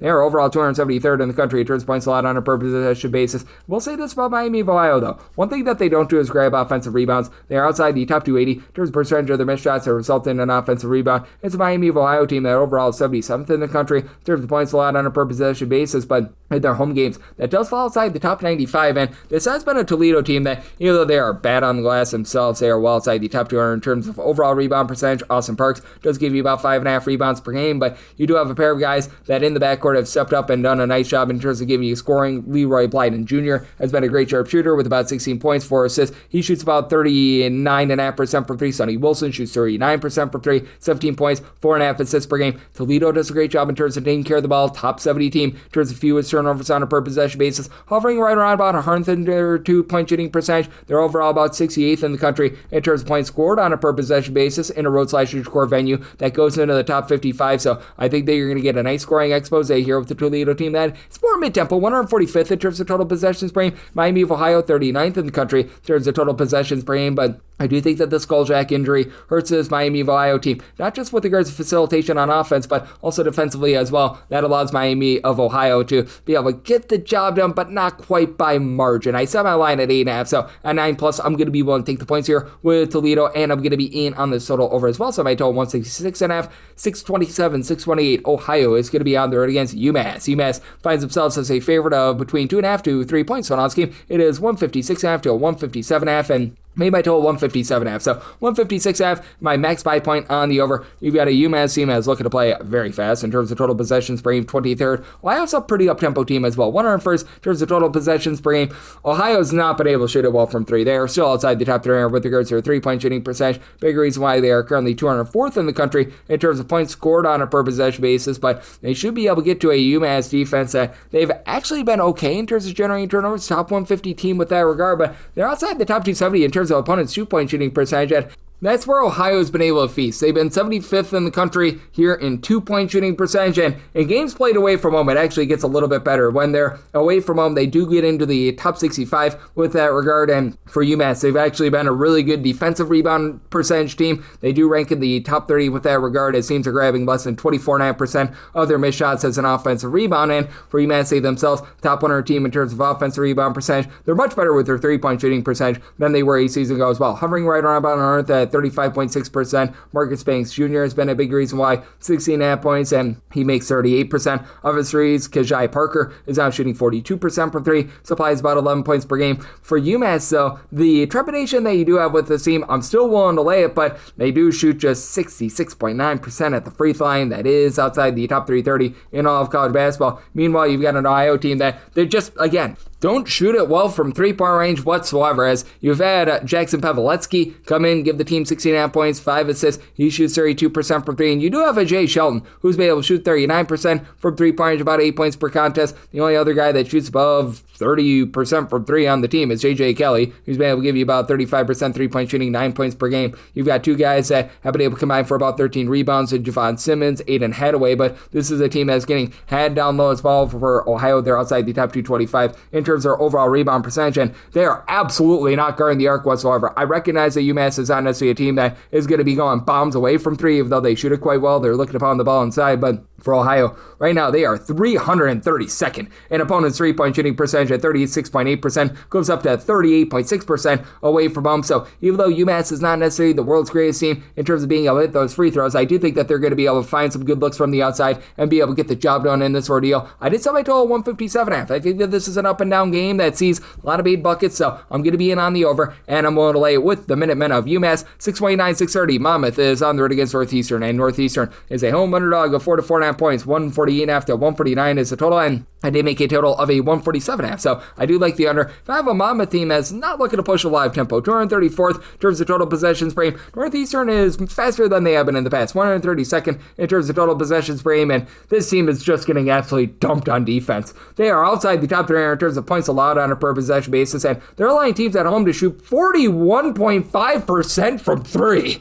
That is the 4th worst mark in the country, but they allow opponents to shoot 31.3% away from home. I have to think that there's going to be a little bit of an ironing out with regards to that split. Like, that is just absolutely ridiculous right there. Now, where they are going to be losing is down low. Monmouth is a top 75 team in terms of their percentage of shots that come from 2-point range, and they're actually outside the top 300 in terms of their 2-point shooting percentage, so I don't know why they're doing so, but Northeastern, 352nd in terms of opponent's 2-point shooting percentage. Monmouth, rock solid down low. They are 79th in the country in terms of opponent's 2-point shooting percentage, and Northeastern has just been dealing with a lot of injuries throughout the season. L.A. Pratt was supposed to be one of the main guys in the backcourt. After 3 games, he got hurt. They've been dealing with injuries all season long to some of the other mixers and shakers, like you had Xander O'Leary, who was giving the team 10.5 points, 7.5 boards. He's been out with injury for months. William Kamori has been in and out of the lineup. Should be good to go here. Shoots 40% from 3, 13.5 points per game, but Yuri Fritz and his 5.3 rebounds per game. He's like the lone healthy guy on the roster that's right now giving you over 4 rebounds per game. And for Northeastern in a pressure spot, they do shoot just 68.7%. The free throw line, that's hovering right around about 300th in all of college basketball. But again, Monmouth has been very inefficient with regards to their offense down low, but they've been very good with their shot blocking and turnovers. They're a top 65 team in terms of turnovers generated on a per possession basis. Again, 330th right now if you include non-D1 games in terms of their 2-point shooting percentage. But Kavion McLean, who is missing for the first 23 games of the season, he's come in, he's given the team 16 points, 5 assists per contest. That helps Jason Rivera-Torres, a block, 2 steals, 16 points per game. Doc Mortar really doesn't give you a lot of scoring, but he's able to contribute 1.3 blocks, 4.5 points per game. And then Jack Collins is a do-it-all guy, 7 points, 5 assists per contest. But you also do have a Monmouth team that they are allowing teams to shoot about 34% from 3-point range themselves. It's a Monmouth team that has also been outside the top 225 in terms of their own ball security. So I do think that you have enough turnovers here for the under, and I just don't know if Monmouth and their just weak ability to be able to execute inside is going to be enough to be able to cover this number. So I did set my line at 3.5. I'm going to take 4+ here with Northeastern, and I'm in on the under. So I total at a 147.5. 631, 632. Clemson is on the road against North Carolina. North Carolina is a 2.5 to a 3.5 point favorite. Total this game 142 to 142.5 with Clemson. I did set them as a underdog here of 3.5 points. So I'm going to be willing to lay with North Carolina. Fully recognize that the Caleb Wilson injury is hurting the team. There's a chance that he might be able to play in this game. I'm thinking that it's more likely than not that he's going to be out. But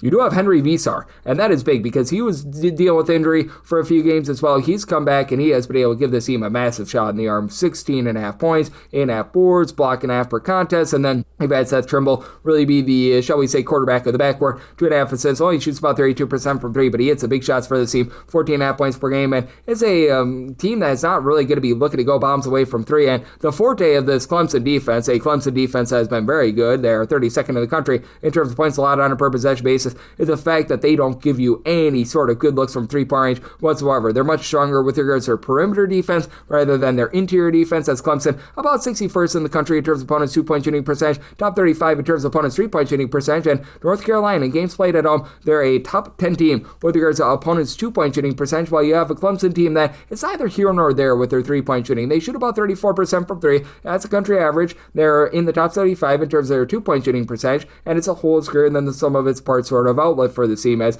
you've right now got 8 different guys between 5.6 and 11.5 points per game. RJ Godfrey, Carter Welling, your top two scorers combined for 21.7 points, 10.5 rebounds per game, and then I've had Jake Whalen give you about 4 boards per contest. Justin Porter throws in there about 10 points per game. You've been able to get about 3 assists per contest out of Dylan Hunter, but they do a nice job ballotting the ball. They're a top 50 team in terms of fewest turnovers on a per possession basis on offense. They really don't put you on the free throw line too much, so they're doing the cerebral things well. But I do think that with North Carolina, having what they've got down low, having Visar back, and it being a Clemson team as well outside the top 225 in terms of offensive rebound percentage, that North Carolina does just enough to get the job done. What I think is going to be a slog for Clemson. They're in 25th in terms of total possessions per game. It's a North Carolina team that's about 157th, and for North Carolina as well, they allow opponents to shoot over 38% from three-point range away from home, less than 31.5% at home. So I did set my total at a 141.5. We'll take a 142 plus to the under end. One to lay up to 3 with North Carolina. 633, 634. Missouri is going to be on the road against Oklahoma. Oklahoma 1.5 to 2.5 point favorites. 152.5 to 153.5 is the total end. With Oklahoma, it made them a 4.5 point favorite. I'm going to be willing to lay the number.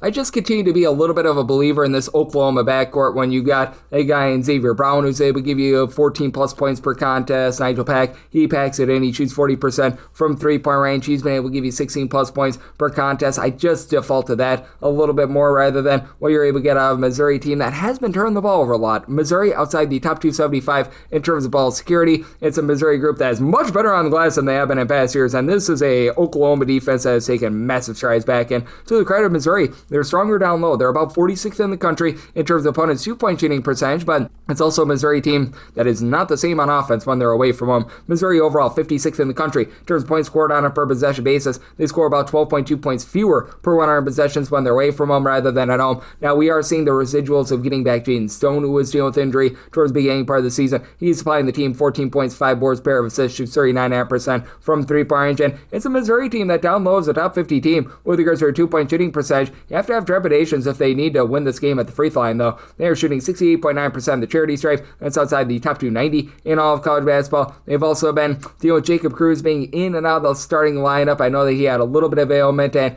for some reason he has played 18 minutes or fewer in each of the last 5 games. So that's something that's a bit suspect because at 6'8", he's actually been one of their better three-point shooters, but Mark Mitchell right now is at head of the snake, 17 points, 5 boards, 3.5 assists. Really doesn't give you much three-point shooting. And on the flip side, you do have an Oklahoma team that has been outside the top 175 in terms of opponents' two-point shooting percentage, but they're a little bit rougher with regards to perimeter defense. They don't force turnovers. Oklahoma hovering right around about 300th in terms of turnovers on a per possession basis, but still, it's an Oklahoma team that I mentioned the home and road splits in terms of the offense of Missouri. You've also got them for Oklahoma. As Oklahoma, in terms of points scored on a per possession basis, has been a top 40 team all season long, but you look at what they've been able to do at home, and it's very much night and day. In home games specifically, they are a top 10 team in terms of points per possession. You got Tay Davis, who's done a nice job supplying the team with about 12 points, 6 rebounds per game. Muhammad Wagyu has been able to give you about 7 boards, 7 points per game. And if Oklahoma needs to win this game at the free throw line, they do shoot 74.7% at the free throw line. And I do think that for Oklahoma. That's just enough for them to get the job done in what I think is going to be a decent scoring game. Again, I did have to bog down my total a little bit because Missouri doesn't do as great of a job on offense away from home, but I still was able to come to a total of a 154.5. I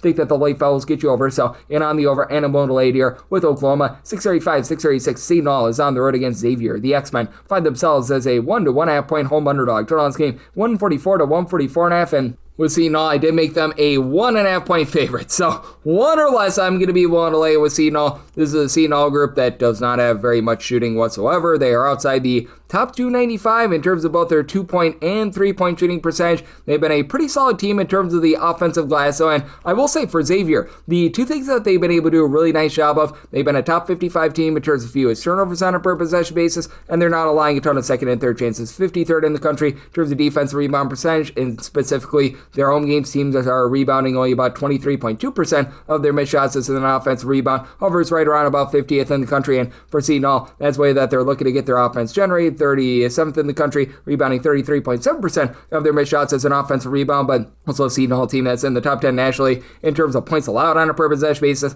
top 15 team in terms of turnovers generated on a per possession basis, and you've got a trio of guys that have been able to average double figures that have really been able to uplift the team. TJ Simpkins, your main 3-point shooter at 38.7%, 10.5 points per game. Adam Clark, 12 points, 5 assists, doesn't pop at 1 from 3, but gives you 2 steals per game. AJ Sam McCray, 12 points. He's really been the clutch shooter for this team from what I've seen. He's been able to give you about a steal and a half per contest as well. And then Najee Hines throws in there 5.5 boards, 2.5 blocks per game. Stephon Payne, the Payne train, gives you about 7 rebounds per game. And I think that Xavier's going to have a tough time matching up because Xavier just has not been good on the inside. This Xavier team is outside the top 240 with their 2-point shooting percentage, outside the top 260 with regards to opponents' 2-point shooting percentage as well. So even though they don't allow a lot of second and third chances, they're getting beat on the inside. To the credit of Xavier, again, they do the little things well, and they do shoot about 36.5% from 3. That's a top 55 mark in the country, with Drake caroling all the way to giving you about 18.5 points, 6 boards, 2.5 assists per game, and then Philip Rochevin has been able to be a very versatile piece for the team. 4 assists, a steal, 10 points,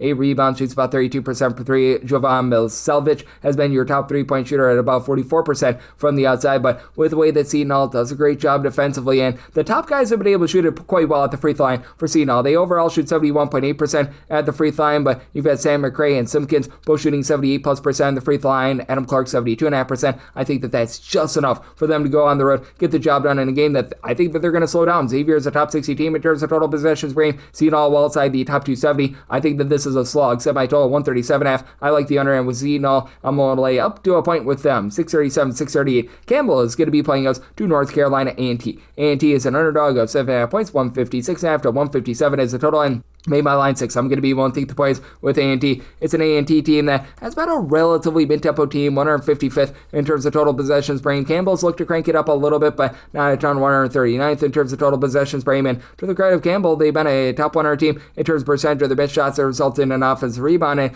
that's about all that they've got going for them on offense. They're well outside the top 200 in terms of points scored on a per possession basis with A&T. They've been a top 75 team in terms of overall rebound percentage. They're not allowing a lot of second and third chances. Now, they are not a team that's going to put you under duress whatsoever, and Campbell has been outside the top 225 in terms of turnovers on a per possession basis, so that'll help them out a little bit. And you do have an A&T team that has been relatively solid with regards to their interior defense. They're a top 185 team with their own 2-point shooting percentage, top 200 in terms of opponents' 2-point shooting percentage. They do allow you to shoot about 36% from 3. That's right around about 300th in the country, but Lewis Walker, I think, is going to be the best player in this game. 19.5 points, 5 boards. He shoots 37% from 3, and then you've got Zamku Welche Ume, who's been throwing in there about 7 boards, 11 points per game. They've needed him with Luron Rocker, who is supposed to be one of their top players, deal with injury all throughout the season. It's an A&T team that they themselves only shoot about 31.8% from 3-point range. Meanwhile, for Campbell, you've been able to have DJ Turn It Up Smith, who's been really nice for the team. 19 points. He shoots about 33% from 3 throws in their pair of assists per contest, a steal and a half per game. Davideus Buka along Chris Fields. They combine for about 16 rebounds per game as well. Jeremiah Johnson, 15 points, pair of assists per contest. So they've been able to get a little bit of something going there, but outside the top 200 with their own 2-point shooting percentage, outside the top 240 in terms of opponents' 2-point shooting percentage. And with A&T having success down low, and with this Campbell team being one that turns the ball over more than what you'd like, they've been okay in terms of generating turnovers themselves. I do think that A&T can hold in there if you need Campbell to be able to cover at the free throw line, and they're a top 40 team in terms of free throw attempts on a per possession basis. They shoot 72.4%. That's right around country average. So I do think that A&T holds in this game, and I do think that you get just enough, shall we say, dead possessions for the under. Semi-total 156, so you're at the 156.5 half, 157, like the under and the points with A&T. 639, 640. You've got Akron on the road against Central Michigan. Central Michigan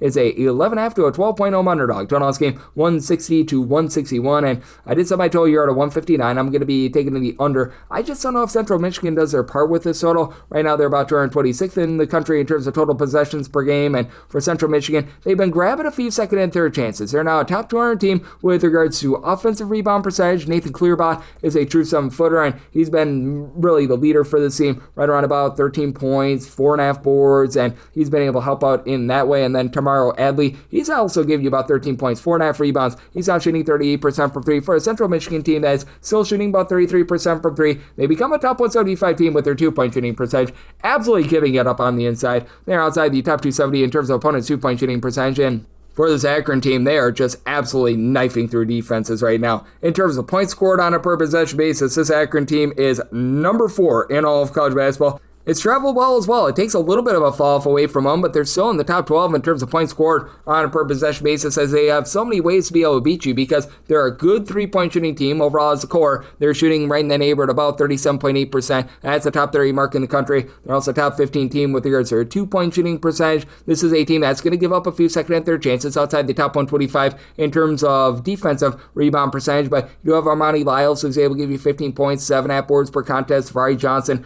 20.5 points. Shoots 38% from three, also 90% the free throw line. If Akron needs to sink free throws, right now they're shooting 77.9% the charity stripe. That's a top 20 mark in the country. The Mahaffey brothers and Evan and Eric Mahaffey have been able to combine for about 18.5 points per game. With Eric, he throws in there 6 boards, 40% 3-point shooting. Evan is able to give you about 3.5 assists per game. Team does a great job taking care of the ball. Top 125 team in terms of fewest turnovers on a per possession basis, and they've been good with their interior defense as well. They're a top 75 team in terms of opponents' 2-point shooting percentage, with Central Michigan also having ball security issues. They're outside the top 270 in terms of turnovers on a per possession basis on offense. I do think that Akron is going to be able to roll, and for Central Michigan, they just continue to be relatively inefficient on offense. I think that that's going to be just enough for you to say under in this game. So I did set my line at 13.5. I'm going to be willing to lay up to 13 with Akron, and I do like the under. Somebody told 159.5. 641, 642. Drexel is on the road against Hofstra. Hofstra is an 8.5 to a 9-point favorite. Total on this game, 132.5 to a 133, and I did set my total 132.5. So at a 133 plus, I'm going to be in on this total under, mainly because you've got a Drexel team that, for one, they are very, very slow in terms of total possessions per game, 335th in all of college basketball. Two,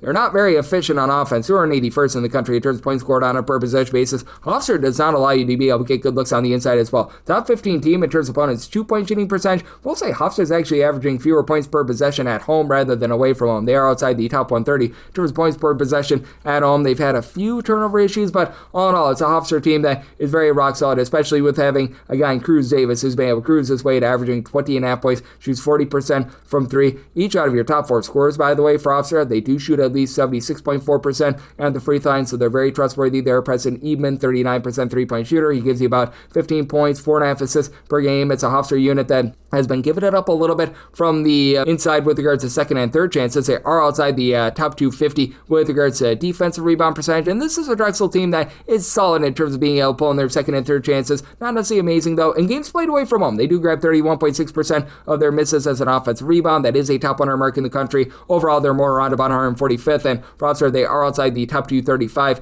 with regards to their 2-point shooting percentage. Meanwhile, you do have a Drexel team that has been able to do a relatively respectable job being able to guard the 3-point line. Drexel is right now allowing teams to shoot about 31% for 3-pointers. It goes to 31.4% away from home. So I do think they get a little bit of a lower scoring game, but again, with this Drexel team, they're just not executing well on offense. They're outside the top 250 in terms of turnovers on a per possession basis. You've only got really one double-figure score in Shane Blakeney. He gives you 14.5 points, shoots 36% from 3. Eli Beardy shoots 42% from 3, 9 points per contest, and with Drexel, it's a squad that they themselves are well outside the top 240 with their own 2-point shooting percentage. With Drexel, they also shoot 65.5% the free throw line if they get put there as well. And I do think that Hofstra is going to be able to win a relative slog of a game, and I do think that they're going to be able to do a nice job in terms of controlling things around the outside as well. So I did set Hofstra as a 10.5 point favorite. I'm going to be willing to lay the number, and at a 133 plus, I'm in on the under, so my total 132.5. 643, 644. Ball State is going to be on the road against Western Michigan. Western Michigan does find themselves as a bit of a favorite here, as you're laying 3.5 with them. Total on this game, 136.5 to 137, and I made a total of 141. I'm in on the over. Now you've got a Ball State team that overall for the season has been rough on offense, 334th in terms of points scored on a per possession basis.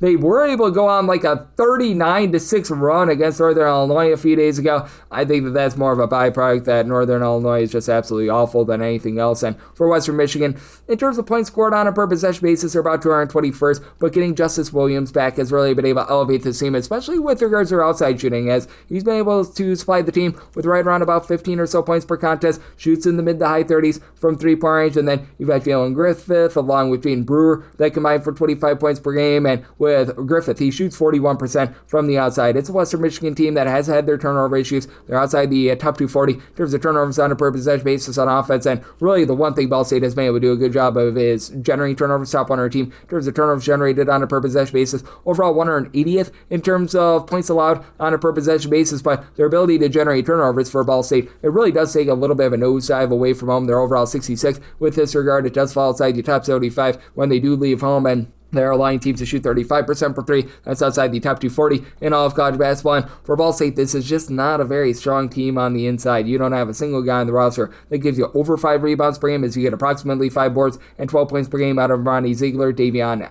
Hill has been able to give you 13.5 points, 2.5 assists, shoots 33% from three-point range, but no outside shooting for the team whatsoever. They shoot 31.2% from the outside. This is a Western Michigan team as giving up outside looks like they're candy. Right now, they're allowing teams to shoot 35.5% from three. That's outside the top 275 in all of college basketball. Western Michigan outside the top 280 with their own 2-point shooting percentage and opponents' 2-point shooting percentage. It's a Ball State group that is outside the top 300 with their own 2-point shooting percentage, as well outside the top 250 in terms of offensive rebound percentage. So I do think that for Ball State, they're going to be a little bit outgunned here, even though they're taking care of the ball. Ball State top 150 team in terms of fewest turnovers on a per possession basis, but do think that Western Michigan is going to be able to do a nice job being able to win this game from within and find some good 3-point looks. So I do like the over. I set my total at a 141, and with Western Michigan willing to lay it, set them as a 5-point favorite. 645, 646. Oklahoma State is on the road against Central Florida, and Central Florida does find themselves as a 8.5 to a 9-point favorite. Totals between 168.5 to 169.5, and I made Central Florida the 7-point favorite. So I'm going to be willing to take the points. Have an Oklahoma State team that's absolutely looking a gun at 7th in the country in terms of total possessions. Bring Central Florida is more around about 95th, and for Central Florida, very good offensive team. Overall, they're 54th in the country in terms of points scored on a per possession basis. In games played at home, that does fall just outside the top 60, but this has been a nice 3-point shooting team, as for Central Florida, 11th in the country at 38.5%. About an Oklahoma State unit that is more country average. They shoot about 34.1%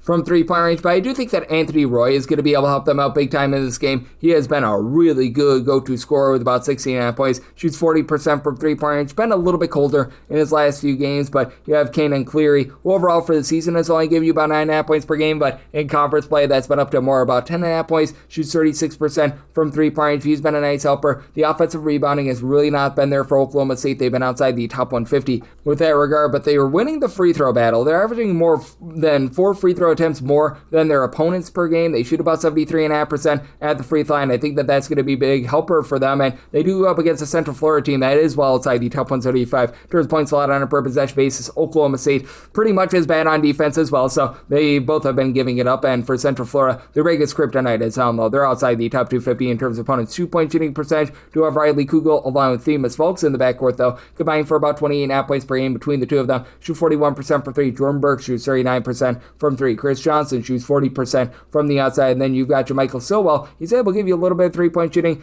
Hall's in there about 8 rebounds per game. Central Florida has also been a top 75 team in terms of just overall rebound percentage, so they do have the edge there over Oklahoma State, and this has been a unit in Central Florida that has been about a 75.5% free throw shooting team, but they're outside the top 275 in terms of free throw attempts on a per possession basis as well. I do think that Oklahoma State is going to do just enough to be able to remain in this game. Both of these teams have been about country average in terms of taking care of the ball. I do think that there's going to be a little bit of sloppiness in this game, and with Central Florida, country average team in terms of guarding the arc as well. So I did set a total of 165. I like the under end. Anything above 7 points, I'm going to be willing to take the points with Oklahoma State. 647, 648. Hampton is on the road against William and Mary. You don't just get William, you don't just get Mary, but you get both, and the chance to lay 10.5 to 11.5 points with them. Total on this game between 154 to 154.5. Opener on this game was 10. Anything of 11 or less, I'm willing to lay with William & Mary. Set them as an 11.5 point favorite. Have a Hampton team that is going to be very content to try to slow this game down. 281st in the country in terms of total possessions per game. William & Mary, they're looking to bump it up. They're 15th in the country in terms of total possessions per game. But it is a William & Mary team that has been really good with their perimeter defense. They're not necessarily the best team inside. They're outside the top 240 with regards to overall rebound percentage, but they're also a team that's going to put you under quite a bit of duress in terms of turnovers on a per possession basis. This William & Mary team is a top 40 team in the country, and Hampton has had a very tough time in terms of getting any sort of offense going whatsoever. They're 319th in the country in terms of points per possession. In games played away from home, they average 14 points fewer per 100 possessions than when they are at home. As a matter of fact, they're a bottom 30 team in terms of points per possession when they're away from home, even though you do have Jaquel Gaines-White, who's been able to give you 12 points per game. They have gotten Michael Ealy back as well. He was dealing with a little bit of injury, has been playing limited minutes, but is up to 13 points per game. He's starting to get back into full form. Shoots 31.5% from three, but you just take a look up and down the boulevard for this team, and he just don't have three-point shooting. Aiden Haskins, he's right now, along with Josh Ogolunde, who attempts less than a third of a three per game. They're the lone two guys that shoot about 32% per three, and Haskins gives you 3.2 points per game. Like,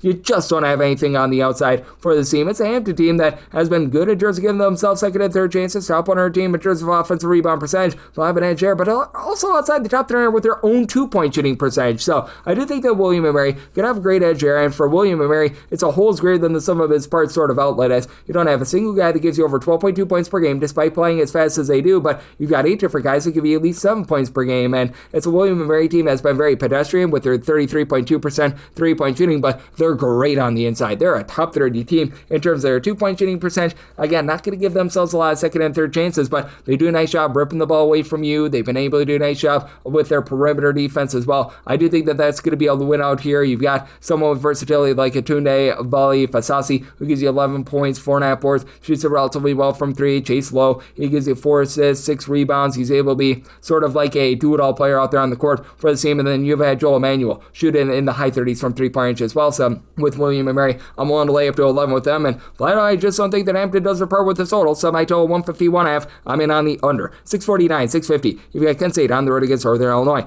Northern Illinois is a underdog at home of 9.5 to 10 points on this game, 148.5. And I did set Kent State as a 7.5 point favorite. I'm going to be willing to take the points. It's a Kent State team that is absolutely looking to gun it right now. 12th in the country in terms of total possessions per game. Northern Illinois, very much a mid-tempo team right now. They're checking in 186th in the country in terms of total possessions per game. And Northern Illinois has not gotten a lot going on offense. They're 347th in terms of points scored on a per possession basis. Wrong end of a 39-6 run against Ball State over the weekend because this team just does not take care of the ball to save their lives, and really neither of these teams are. Northern Illinois is 361st in the country in terms of turnovers on a per possession basis on offense. Kent State is 310th, and for Kent State, they've got some very wild home and road splits with their three-point shooting. Kent State, when they are at home, they are shooting 39.3% from three, 29.8% away from home, and Northern Illinois has actually been a respectable three-point shooting defense.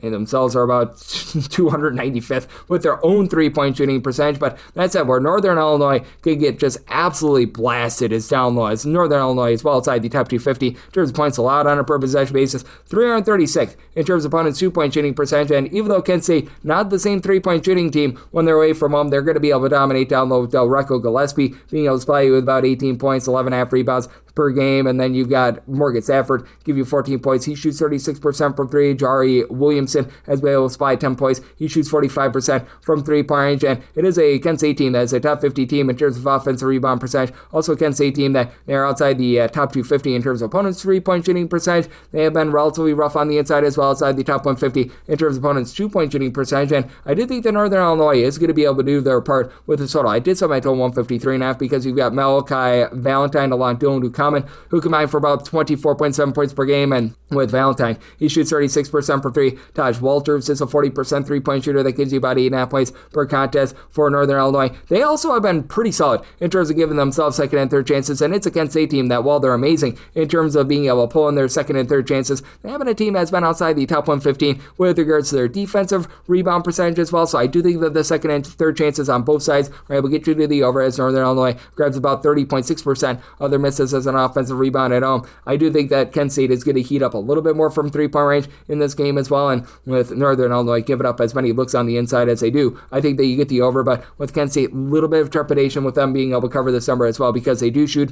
about 74% of the free throw line, country average, but they also give up a lot of free throw attempts themselves. So I like the over. I did set my total at a 153.5, and we'll take A+ here with Northern Illinois. 651, 652. Mississippi State is on the road against Florida, and Florida does find themselves as a good-sized favorite of 22.5 to 23 points. So I'll scheme 160 to 160.5, and I made a total of a 156.5. I'm in on the under. Mississippi State playing very fast, 47th in the country in terms of total possessions per game. Florida right in that same vein. They're hovering right in that neighborhood of about 28th in the country in terms of total possessions per game. So you've got a pair of teams that are looking to gun it, but it's a Florida team that has been able to do a better job with their perimeter defense. They're up to 70th in terms of opponents' three-point shooting percentage. Mississippi State has not been bad in terms of guarding the arc as well. Top 110 team there.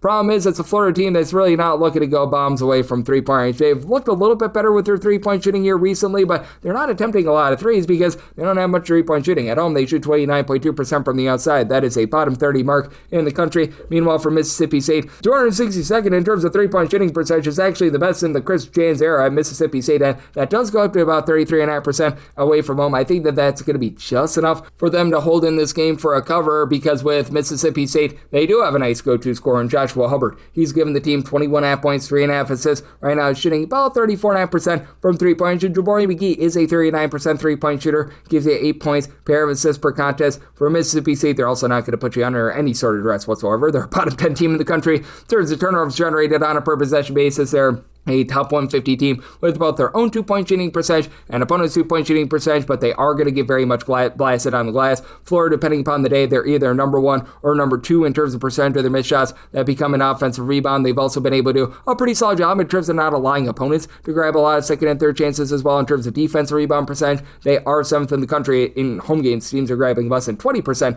of their misses as an offensive rebound. Mississippi State is 175th. When you've got Thomas Howell giving you 16 plus points, 7 plus rebounds per game, Ruben Chinyelu is averaging nearly 12 points and 11.5 rebounds per game. Ridiculous what you're able to get there. Like I logged in, even though he doesn't give you a lot of scoring, does give you about 6 rebounds per game. I do think that Florida is going to be able to find a lot of second and third chances. They do a great job on the inside as well. They're a top 10 team in terms of opponents' two-point shooting percentage. Again, I just don't know if the backcourt gives them just enough to be able to cover a north of 20-point spread, though, because Boogie Flan, though he's looked a little bit better recently, still only shoots 22% from 3. He gives you about 3.5 assists per game. Xavion Lee has come along for the ride, but he's been rough with regards to outside shooting, as Urban Klausar has actually been your best three-point shooter. So I think that Florida is going to do a nice job on defense, be able to get you under. I saw my total 156.5, so like the under. Go ahead and make Florida an 18.5 point favorite, though, so going to be one take those points with Mississippi State. 653, 654, West Virginia on the road against Kansas State. And Kansas State does find themselves as a home underdog of 1 to 1.5 points. So I'll scheme 142.5 to 143.5. Actually made Kansas State the 1 point favorite. I do like them on the money line.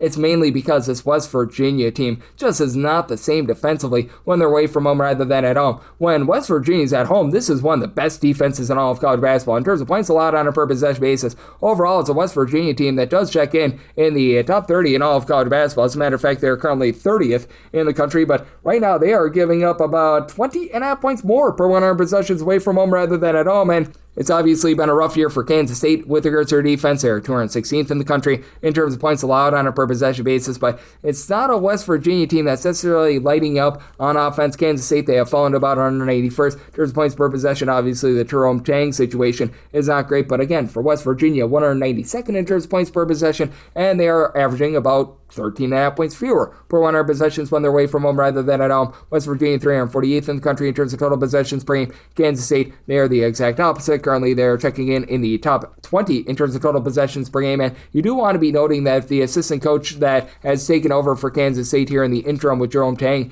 getting canned, that would be Matthew Driscoll, who used to be the coach over at North Florida, and they would just take a whole bunch of threes and they would absolutely gun it. Have PJ Haggerty, who's been able to put on a show, 23.5 points, 5 boards, 4 assists, shoots 35.5% from 3, but don't have anyone outside of Haggerty that really gives you over 5.1 rebounds per game, though. Nate Johnson, 2 steals, 12 points, 5 boards. He's been able to shoot about 40% from 3. He's been rock solid, and they do go up against West Virginia team that in games played away from home, they are allowing teams to shoot over 37% from 3-point range. It's a West Virginia team that has been themselves very vulnerable on the inside with regards to their offense, as they are outside the top 150 with their own 2-point shooting percentage. That's where you want to cash in against this team. Now, West Virginia overall top 125 team in terms of rebound percentage. Harlan Obiana, so they will give you about 5.5 points, 5 boards. Brendan Lorian, 11.5 points, 5 rebounds, and then Hunter Huff, he huffs, he puffs, he shoots 36% from 3-point range, but let's say that you're in a pressure spot. West Virginia shoots 67.5% at the free throw line. That is a bottom 30 mark in the country. Not to say that Kansas State is necessarily amazing. They shoot 70.5% at the free throw line, but I do think that for Kansas State, having home court advantage,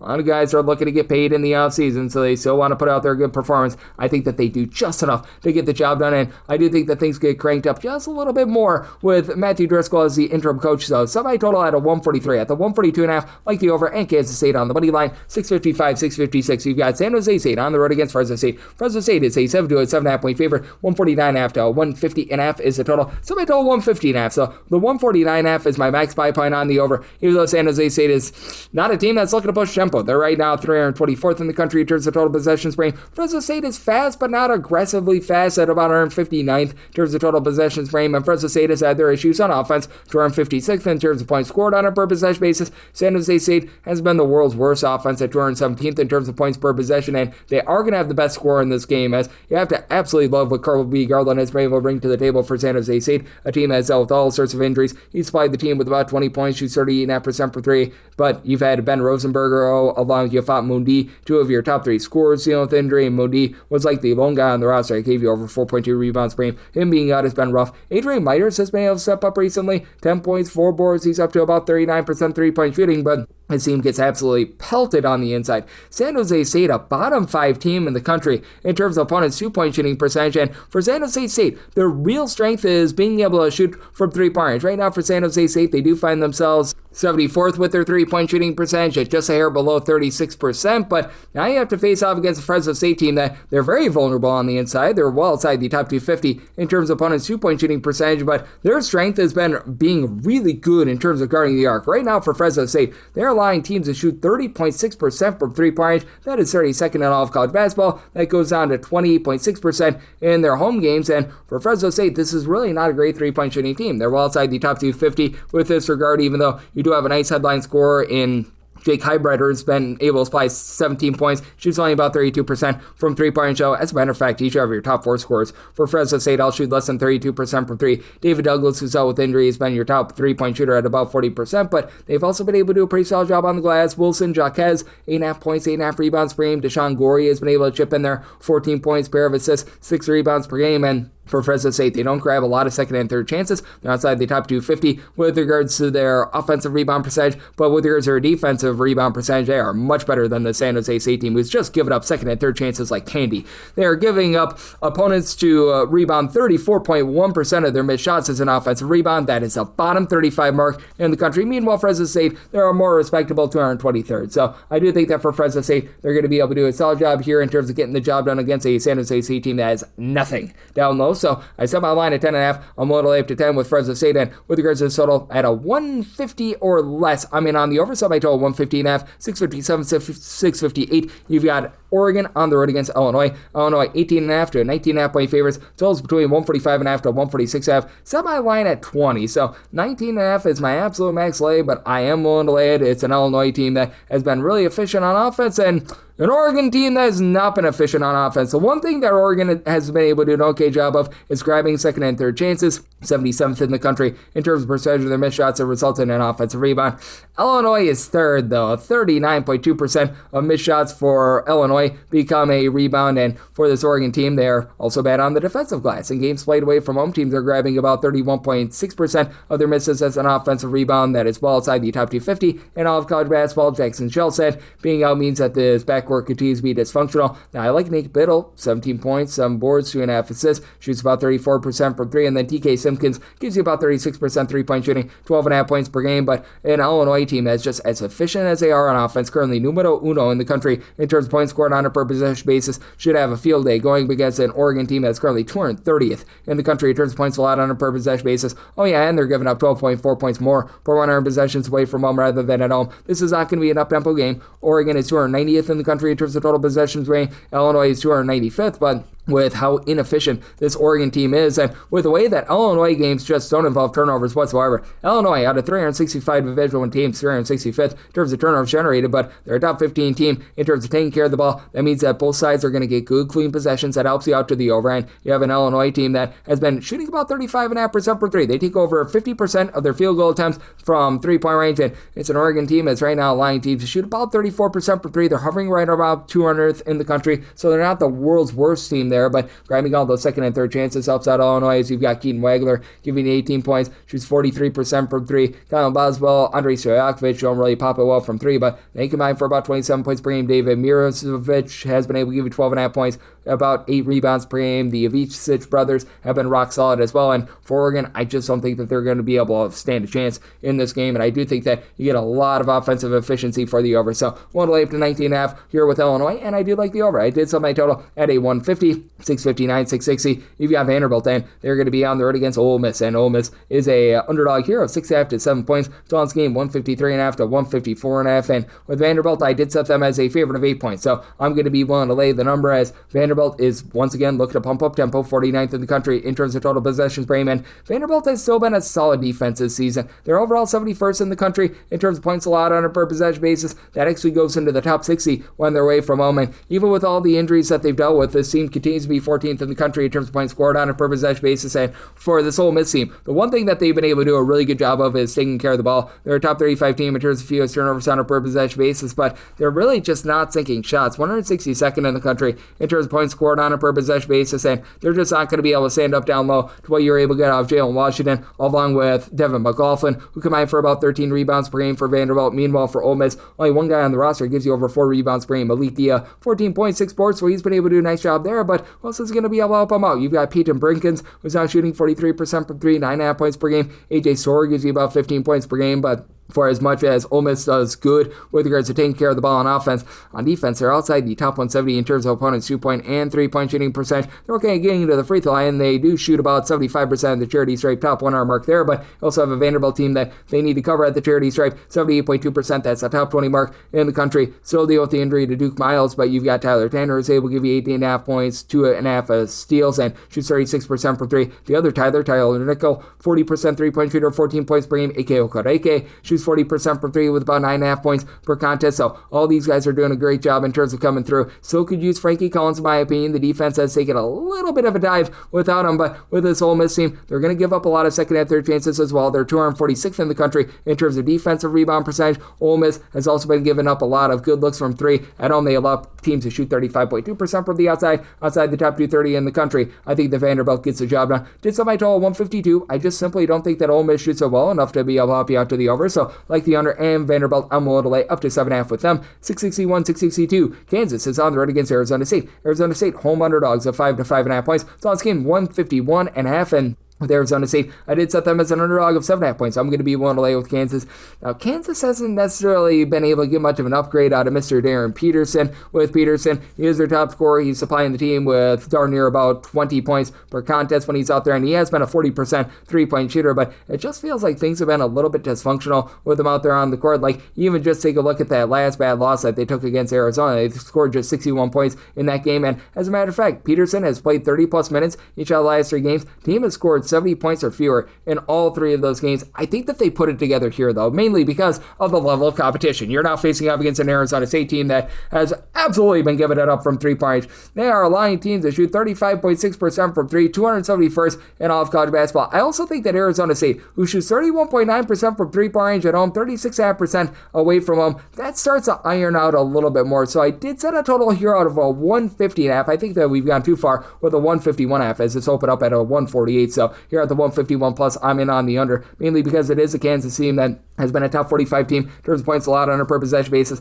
Kansas, they're a okay offense, 118th in the country in terms of points scored on a per possession basis. But again, getting back to Arizona State and what they've been able to do at home, they're actually, for much of this season, they've been averaging fewer points per possession at home rather than away from home, so averaging 2.3 points fewer per 100 possessions at home, and they're just not going to be able to stand up to Flory Badunga. Down low is able to give you 2.5 blocks, 13.5 points per contest. You've been able to get about 6 boards out of Bryson Tiller, is able to give you a block per game as well. And for Arizona State, you only have 2 guys on the roster, really, that give you over 5 rebounds per game, but Sama Diop has been able to give you 5.5 rebounds and multiple blocks per contest. And then you've got Santiago Tria up to about 8.6 rebounds per game. Do like Mo Odom in the backcourt. 17 points, 6 assists, shoots 39% from 3-point range, but this is a team that's getting waxed down low. They're outside the top 240 in terms of opponents' 2-point shooting percentage, and they're giving up so many second and third chances. This is a Kansas team that has a big giant advantage on the glass for Kansas with regards to defensive rebound percentage. Right now they are checking in right around about 152nd, with teams grabbing 27.5% of their missed shots as an offensive rebound. Arizona State's 300th. They're allowing teams to grab over 31% of their misses as an offensive rebound. So, do you think that Kansas rolls here? I'm willing to lay up to 7 with them, and here at a 151 plus in on the under semi-total at a 150.5. 663, 664. Santiago State is on the road against Boise State, and Boise State does find themselves as a very slim favorite of 1 to 1.5 points. It's all this game, 143.5 to 144.5, and I do like the under. I set my total at a 142.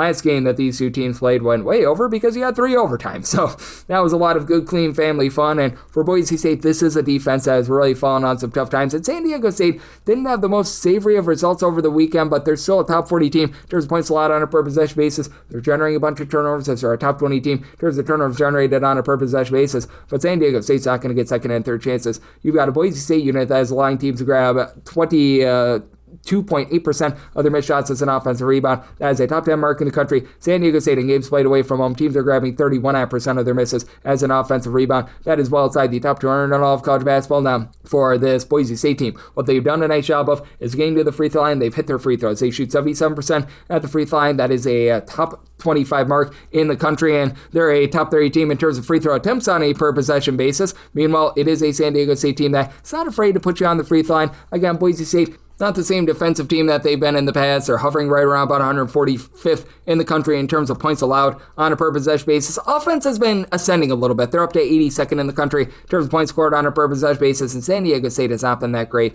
145th in the country in terms of points per possession for Boise State. Good versatility with Drew Fielder, coupled with Andrew Meadow being able to combine to shoot about 38% from 3. Between the two of them, you're getting 26 points per game. Dylan Andrews, he's been able to figure it out a little bit more here recently. He hasn't been the world's greatest fit with this team, but does give you about 12.5 points per game. Again, Boise State's uncanny ability to be able to get to the free throw line, I think, is going to be big in this game, and if it does come down to free throws, you can trust in them. While San Diego State, they're still solid. They're shooting about 74.7% at the free throw line, and you've been able to get really good production out of Reed Sixon Waters. He's been their top scorer for much of the season with about 12.5 points, shooting 35% from 3. Magoon Gwath is back. He's giving you a block and a half, 4.5 boards, 9 points, shoots over 45% from 3-point range. They've been dealing with the injury to Elise Harrington, so that's been a little bit of an issue. By Miles Bird, BJ Turn-It-Up Davis, these two guys combined for about 21 points per game. But again, I do think that the real X factor is this Boise State team, for one, being able to take care of the ball. They become a top 125 team in terms of ball security now, and 2, San Diego State and their just style in terms of generating turnovers has caused them to put teams on the free throw line a ton. If you take a look at free throw attempts allowed on a per possession basis in games played away from home, they do rank in the top 50 in all of college basketball. I think that allows Boise State to be able to get the job done in this ordeal. So I did set Boise State as a 2-point favorite. I'm willing to lay up to 1.5 and set a total of a 142.5. So I'm also going to be in on this under 665, 666. You've got Syracuse on the road against Louisville. Louisville is a 12 to a 13-point favorite. Total on this game 157.5 to 158.5. I initially set my number more around a 16 to a 16.5. I did dock this 13.5 because Mikael Brown is going to be out for Louisville, and bookmakers had to as well. They opened this up at 15.5. Now it's down to 12.5 to 13, but I'm still willing to lay up to 13 with Louisville. I recognize that the Brown injury is rough, and if you go back when they were without him more in, like, I believe it was January, maybe super late December, it was a offense that wasn't quite as efficient, but now they face off against a Syracuse team that Boy, it is rough for them right now on offense. They're outside the top 150 in terms of points scored on a per possession basis. They shoot 63.9% at the free throw line. That is a bottom 5 mark in all of college basketball. And they're giving up second and third chances like it's candy. It's a Louisville team that has honestly been relatively solid on defense. They're a top 40 team in terms of rebound percentage. They're a top 40 team in terms of points allowed on a per possession basis. And Syracuse, in games played away from them, teams are grabbing 35.4% of their missed shots as an offensive rebound. That is a bottom 25 mark in all of college basketball. This is with William Kyle. Give you about 2.5 blocks, 7.5 rebounds per game. You have been able to get some good production out of your top scorer and one Mr. Donnie Freeman with about 17 points, 7 rebounds per game, but things have unraveled for Syracuse, barely hanging on to a top 135 spot in terms of points allowed on a per possession basis, and it is a Syracuse team that's going to give it up from 3. Now, again, with Louisville, their 3-point shooting was not the same when they were without Mikal Brown, and this is a team that ranks at the top 5 in the country in terms of percentage of their shots that come from 3-point range. Isaac McNeely, Javon Hadley, they combine for about 22 points per game, and Hadley shoots over 40% for 3, gives you 5 rebounds per game, and then Sandera Frew has been able to throw in there about 6.5 rebounds per game as well, so that's going to be helping this team out. And for Louisville, it does aid them that they're going to be playing this game at home. When they're away from home, the 3-point shooting does go into the abyss a little bit more as compared to at home. At home, Louisville shoots 37.5% from 3-point, 33.5% away from home, and with the Syracuse team having just their issues in terms of being able to guard the arc. They've been an okay team in terms of generating turnovers, but in games played away from them, they do allow teams to shoot 36.5% from 3. I still think that Louisville's going to be able to persevere even with the injury with Adrian Woolley probably seeing some more minutes in this game. So I did set my line at a 13.5. I'm going to be one to lay it. Did set my total 155.5. I just don't know if Syracuse is going to do their part with the total, so I'm going to be in on the under to go along with Louisville laying the number. 667, 668. Boston College is going to be on the road against Virginia Tech, and Virginia Tech is a pretty sizable favorite here of 11.5 to 12.5 points. 143.5 is the total, and I set my total of 136.5. I like the under. Boston College just simply can't shoot. They're right around about 285th with regards to their 2-point shooting percentage, outside the top 340 with their 3-point shooting percentage and their free throw shooting percentage. And yet, I'm going to take the points in this spot because Boston College has been a very good defensive team. Top 100 team in terms of points allowed on a per possession basis. Teams shoot just 31.4% from 3 against them. That's a top 50 mark in the country, and for Virginia Tech, this is a top 85 team with their 3-point shooting percentage just a hair below 36% overall for the season. You've been able to get some good production out of one Mr. Jaden Schuett, who's been able to give you 8 points, shoots about 40% from 3. Tyler Johnson, when he's been out there, he's been able to shoot 40% from 3. That's been an issue with him being out, but Amani Ansbury, along with Toby Luwal, they've been 2 relatively good rebounders. They combine for about 16 rebounds per game. Luwal gives you 12 points and a little bit of versatility from 3. Hansberry shoots about 35% from the outside, and to the credit of Virginia Tech, this team is a top 75 unit in terms of fewest turnovers on a per possession basis, but man, they are getting waxed on the inside. They're outside the top 180 with their own 2-point shooting percentage. Outside the top 275 in terms of opponents' 2-point shooting percentage. Boston College not going to put you under duress outside the top 300 in terms of turnovers generated on a per possession basis, but they've also been a top 150 team in terms of opponents' 2-point shooting percentage as well. Fred Payne is able to give you 15.5 points, 2.5 assists per contest. Donald Ann does not give you any sort of 3-point shooting, but 13 points, 4.5 boards. I do think that Boston College is going to be able to do a relatively solid job on the inside. This Boston College team has been able to rise up with their defense and just do absolutely nothing on offense, so I think that you get a nice slug with a lot of dead possession. Semi-total 136.5. I like the under and anything of 11 plus here with Boston College. 669, 670. Utah is going to be playing against Colorado, and Colorado does find themselves as a underdog of a point total on this game. It is 149.5 to 115.5, and I'm in on the over. Somebody total at a 155. You've got a pair of teams that are playing no defense whatsoever. With Utah, they're about 291st in the country in terms of points allowed on a per possession basis. Colorado in games played away from home, it's allowing teams to shoot 39.1% from 3-point. If you look at them in terms of overall points allowed on a per possession basis, 260th. And it's a Colorado team that they themselves have been pretty solid on offense. Top 125 team in terms of points scored on a per possession basis. Recognize that they're not the same 3-point shooting team away from home. 37.4% at home, 31.5% away from home, overall 35%. But again, you face off against a Utah team that's really not been able to guard anyone, so I do think that you're going to get plenty of points, and I do like Colorado here, mainly because with Utah, they're not going to put you under duress. They're outside the top 330 in terms of turnovers on a per possession basis generated on defense. They're hovering right around about the top 275 with regards to opponents' 2-point shooting percentage. They're outside the top 200 with their own 2-point shooting percentage. Terrence Brown has been able to give you 3.5 assists, 19.5 points per game. Keno Dallas has been able to give you about 9 rebounds per game as well, but It's a team that's just very weak on the inside. Other than what you've been able to get out of Dawes, you've only got one other player that gives you over 4.5 rebounds per game. That'd be James Okonkwo. And then on the flip side for Colorado, you do have some nice versatility with this team, as you've been able to have Dengo Bach along with Sebastian Risic, who've been able to combine for about 12 rebounds per game between the two of them, 23 points per contest. Isaiah Johnson shoots 37.5% from 3, 16.5 points per game. Barrington Hargress continues to shoot 45.8% from 3-point. He supplies about 14 points per game, and if you get yourself in a pressure spot for Colorado, each of your top 3 scorers shoot at least 79.5% at the free throw line. It's a Colorado unit that has been pretty solid in terms of being able to take care of the ball. Top on our team in terms of few turnovers on a per possession basis. They shoot 75% at the free throw line. Utah, they are 72.5% the charity stripe. Do you think that Colorado does just enough to be able to get the job done here? I like Colorado on the money line, made them a 3-point favorite, and on this over, semi-total at 155.5, 671, 672. Air Force plays us at Grand Canyon. Grand Canyon, a road favorite here of 19.5 to 20 points. So on this game, 140 to 141.5, and I did set my total at a 141. So 141.5 does become my buy point. On the under, you do have a Grand Canyon team that's a bottom 10 team in the country with regards to 3-point shooting percentage away from them, and has been a really, really stout defensive team. In terms of points allowed on a per possession basis, they are 36th in the country, and Air Force has went into the total abyss on defense, 355th in terms of points allowed on a per possession basis. Air Force still a relatively slow team in terms of total possessions per game, 282nd. They've been maintaining relatively the same tempo without Coach Joe Scott, who got relieved of his duties a few weeks ago, and they officially parted ways with him about a week or so ago. And for Air Force, you have had Luke Hoblin be able to give you about 12 points per game. With Hoblin, he shoots 33.5% from 3. Cam Sanders is up to 37.5% 3-point shooting, 12 points per game. But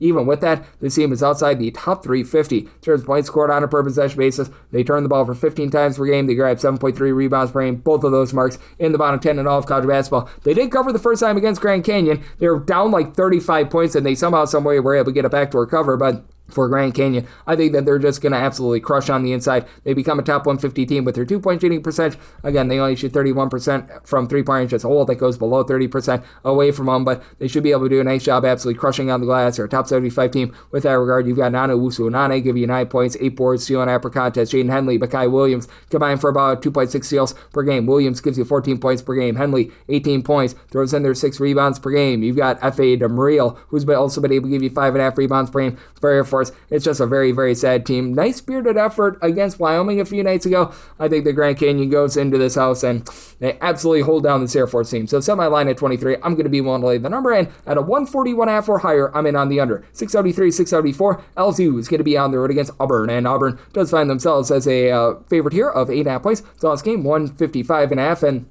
I did set my line at 8.5, so going to be looking for a little bit of line movement. I saw an initial 9 out there. 9 is my minimum buy point on LSU, just because with the Deon Thomas injury, that's very brutal for them. And LSU just has not been a great 3-point shooting team. They're shooting about 33.2% from the outside, but even though Auburn has been a top 30 team in terms of points per possession, they're not necessarily the greatest 3-point shooting team as well, 33.6%. To their credit, this goes up to about 36.1% when they're at home. And the way that Auburn has really been able to generate their offense has been through second and third chances, as you've been able to Keshawn Hall supplied 20 points, 7 boards, and he has been able to shoot nearly 40% from 3. Auburn 12th in the country in terms of percentage of their missed shots that resulted in an offensive rebound. LSU, they're about 63rd, so they've been solid there, but they rebound about 37% of their misses as a offensive rebound at home, 26.8% away from home, so pretty big home and road split there. Max McKinnon has had to be a relatively good do-it-all guy for the team, 2.5 boards, 2.5 assists, 15.5 points, and from 3-point range, does shoot about 39% for 3. Michael Nwoko, along with Markel Sun, have combined for about 26.5 points per contest. Pablo Tamba is giving you about 7 rebounds per game as well. So you've got a lot of guys stepping up for this LSU team, but they have been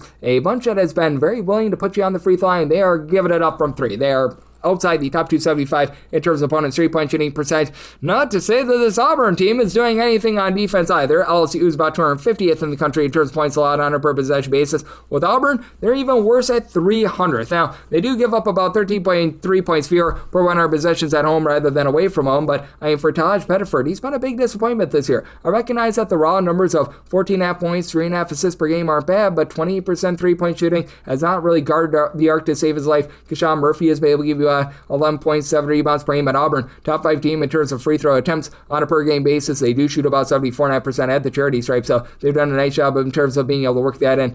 LSU is very much a team that's going to put you on the free throw line, but they themselves, top 40 team in terms of free throw attempts per possession. They shoot 77% at the charity stripe. I do think that this is going to be a game where you get enough free throws and just enough inefficiency on defense for the over. So, like the over and at 9+, we'll take the points with LSU. 675, 676. Nevada is going to be on the rig against Wyoming. Wyoming is a underdog of 1.5 points in some spots. Other spots, they're the 1-point favorite. It's all this game between 143.5 to 144.5, and whether you've got Nevada as a very slim favorite or a very slim underdog, going to be in on them. I did set them as a 2.5-point favorite. It's a Nevada team that has been able to travel relatively well with their 3-point shooting. With Nevada, right now they are shooting from 3-point range right around about 37.7%. That goes up to 37.8% away from home, top 25 mark in the country. And Nevada's just doing the little things well. Now, it is a Nevada team that has been giving up a few second and third chances. Away from home, teams are grabbing 31.1% of their misses as an offensive rebound, and Wyoming is a top 75 team with regards to their overall offensive rebound percentage. They are going to give up a few second and third chances on glass, and you really don't have anyone other than Jaden Bennett, who comes over from Quinnipiac, giving you over 5 rebounds per game. So, been very interesting the way that they've been able to mix and match there, but Nevada's doing such a great job in terms of maximizing possessions, because in terms of fewest turnovers on a per possession basis, Nevada's right now checking in 50th in all of college basketball. You've got a Wyoming team that they've been a little bit less efficient than that. They're about 171st. Now, for Wyoming, you've been able to get some nice pieces in the backcourt to really mix and match with, as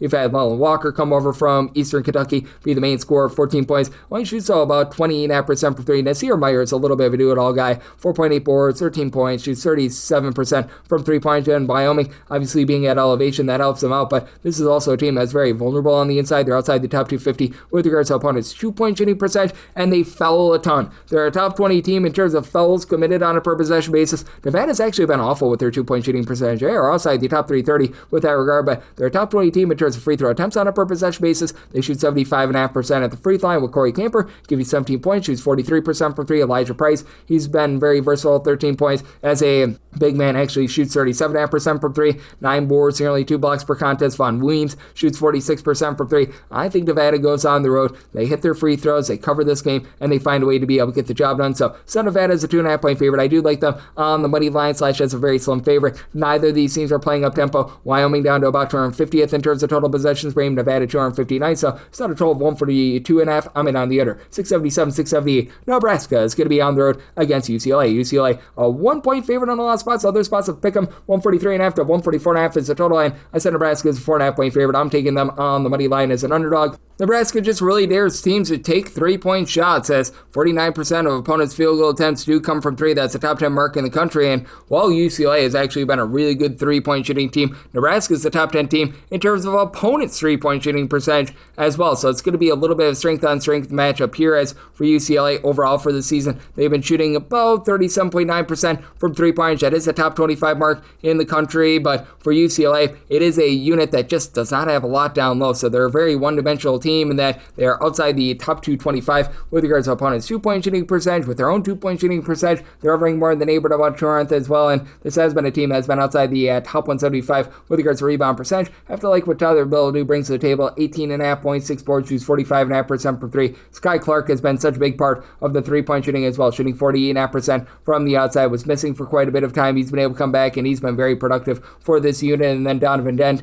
has really been the main facilitator, 7.5 assists per game. It's a UCLA team that does a great job taking care of the ball. Top 15 team in terms of fewest turnovers on a per possession basis, but closer to country average in terms of generating turnovers than they have been in the past. Like last year, they were a really good turnover team. This year, not so much. And for Nebraska, they do a nice job valuing the ball as well. Top 35 team in terms of fewest turnovers on a per possession basis. And for Nebraska, the defense has been relatively solid, but that offense has traveled. Top 20 team in terms of points scored on a per possession basis in a road / score venue. While this is a Nebraska team that they take a bunch of threes, top 25 team in terms of percentage of their shots that come from 3-point. They can also beat you on the inside. They are a top 30 team with regards to their 2-point shooting percentage as well. In a pressure spot, they shoot 76.5% of the free throw line. That is a top 45 mark in the country. And they don't put you on the free throw line. Top 10 team in terms of fewest free throw attempts allowed on a per possession basis. UCLA, they're dangerous when they're there at 76.9%. And Price Sanford, 18.5 points, 5 boards, shoots 41% from 3. Brandon Frager has been able to shoot about 36.5% from 3, 12.5 points per game. Rick Mass is really that main man down low with about 6 boards. boards, 13.5 points, but he can pop it from 3-point range as well. I do believe that Nebraska finds a way, even though the travel is going to be quite inclement, to be able to get the job done. I think that there's going to be a lot of break threes on both sides because UCLA much better in terms of being able to guard the arc than the inside. So I did some line at 4.5. I like Nebraska on the money line. I like the under. I did some my total here at a 140.5, 679, 680. UNLV, they're going to be playing against Utah State. Utah State is a road favorite of 8 to 8.5 points. 156 to 157.5 is the total. So my total 156.5. Starting to see 155.5 pop up as well. 156 or less is my buy point on the over, and that's looks like what we're going to be getting overnight. So going to take a shot on the over. You got a Utah State team that's relatively mid-tempo. In terms of total possessions per game, 203rd. UNLV, they are really looking to push some tempo, 54th in the country in terms of total possessions per game. And it's a UNLV team that's had some issues in terms of taking care of the ball. Right now, they're 182nd in terms of turnovers on a per possession basis on offense, well outside the top 225 in their home games. Utah State, they've done a very good job in terms of making the most out of their possessions, and they're great in terms of generating turnovers on defense. In games played away from home, they're a top 10 team in terms of turnovers generated on a per possession basis, and this Utah State team will just smash you down low. In terms of 2-point shooting percentage away from home, Utah State is a top 30 team in all of college basketball. As a matter of fact, they're a top 15 team in all of college basketball, and this has been a UNLV unit that has had defensive issues, to say the least. In terms of points allowed on a per possession basis, they are 270th in the country, and with Mason Fosloff, absolutely love his versatility for Utah State. He's been able to shoot darn near 40% per three, 15.5 points, 5.5 boards, 3 assists per game. MJ Collins, he shoots 38.5% from the outside. He's your main scorer with 18 points per game, but then you've got Carson Templin, 4.5 boards, 9 points per contest. Drake Allen, multiple steals, 4.5 assists per game. And for Utah State, they've also done a nice job in terms of guarding the inside as well. They're a top 50 team in terms of opponents' 2-point shooting percentage, and that's big because this has been a UNLV team that's been very, shall we say, suspect with regards to their outside shooting. Now, Dre Gibbs-Lawhorn is averaging darn near 20 points per game. He's been in inferno mode recently, and UNLV overall shoots 34.7% from 3. That goes down to 32.1% at home, and just being at the Thomas and Mack Center, it's not necessarily the best shooting backdrop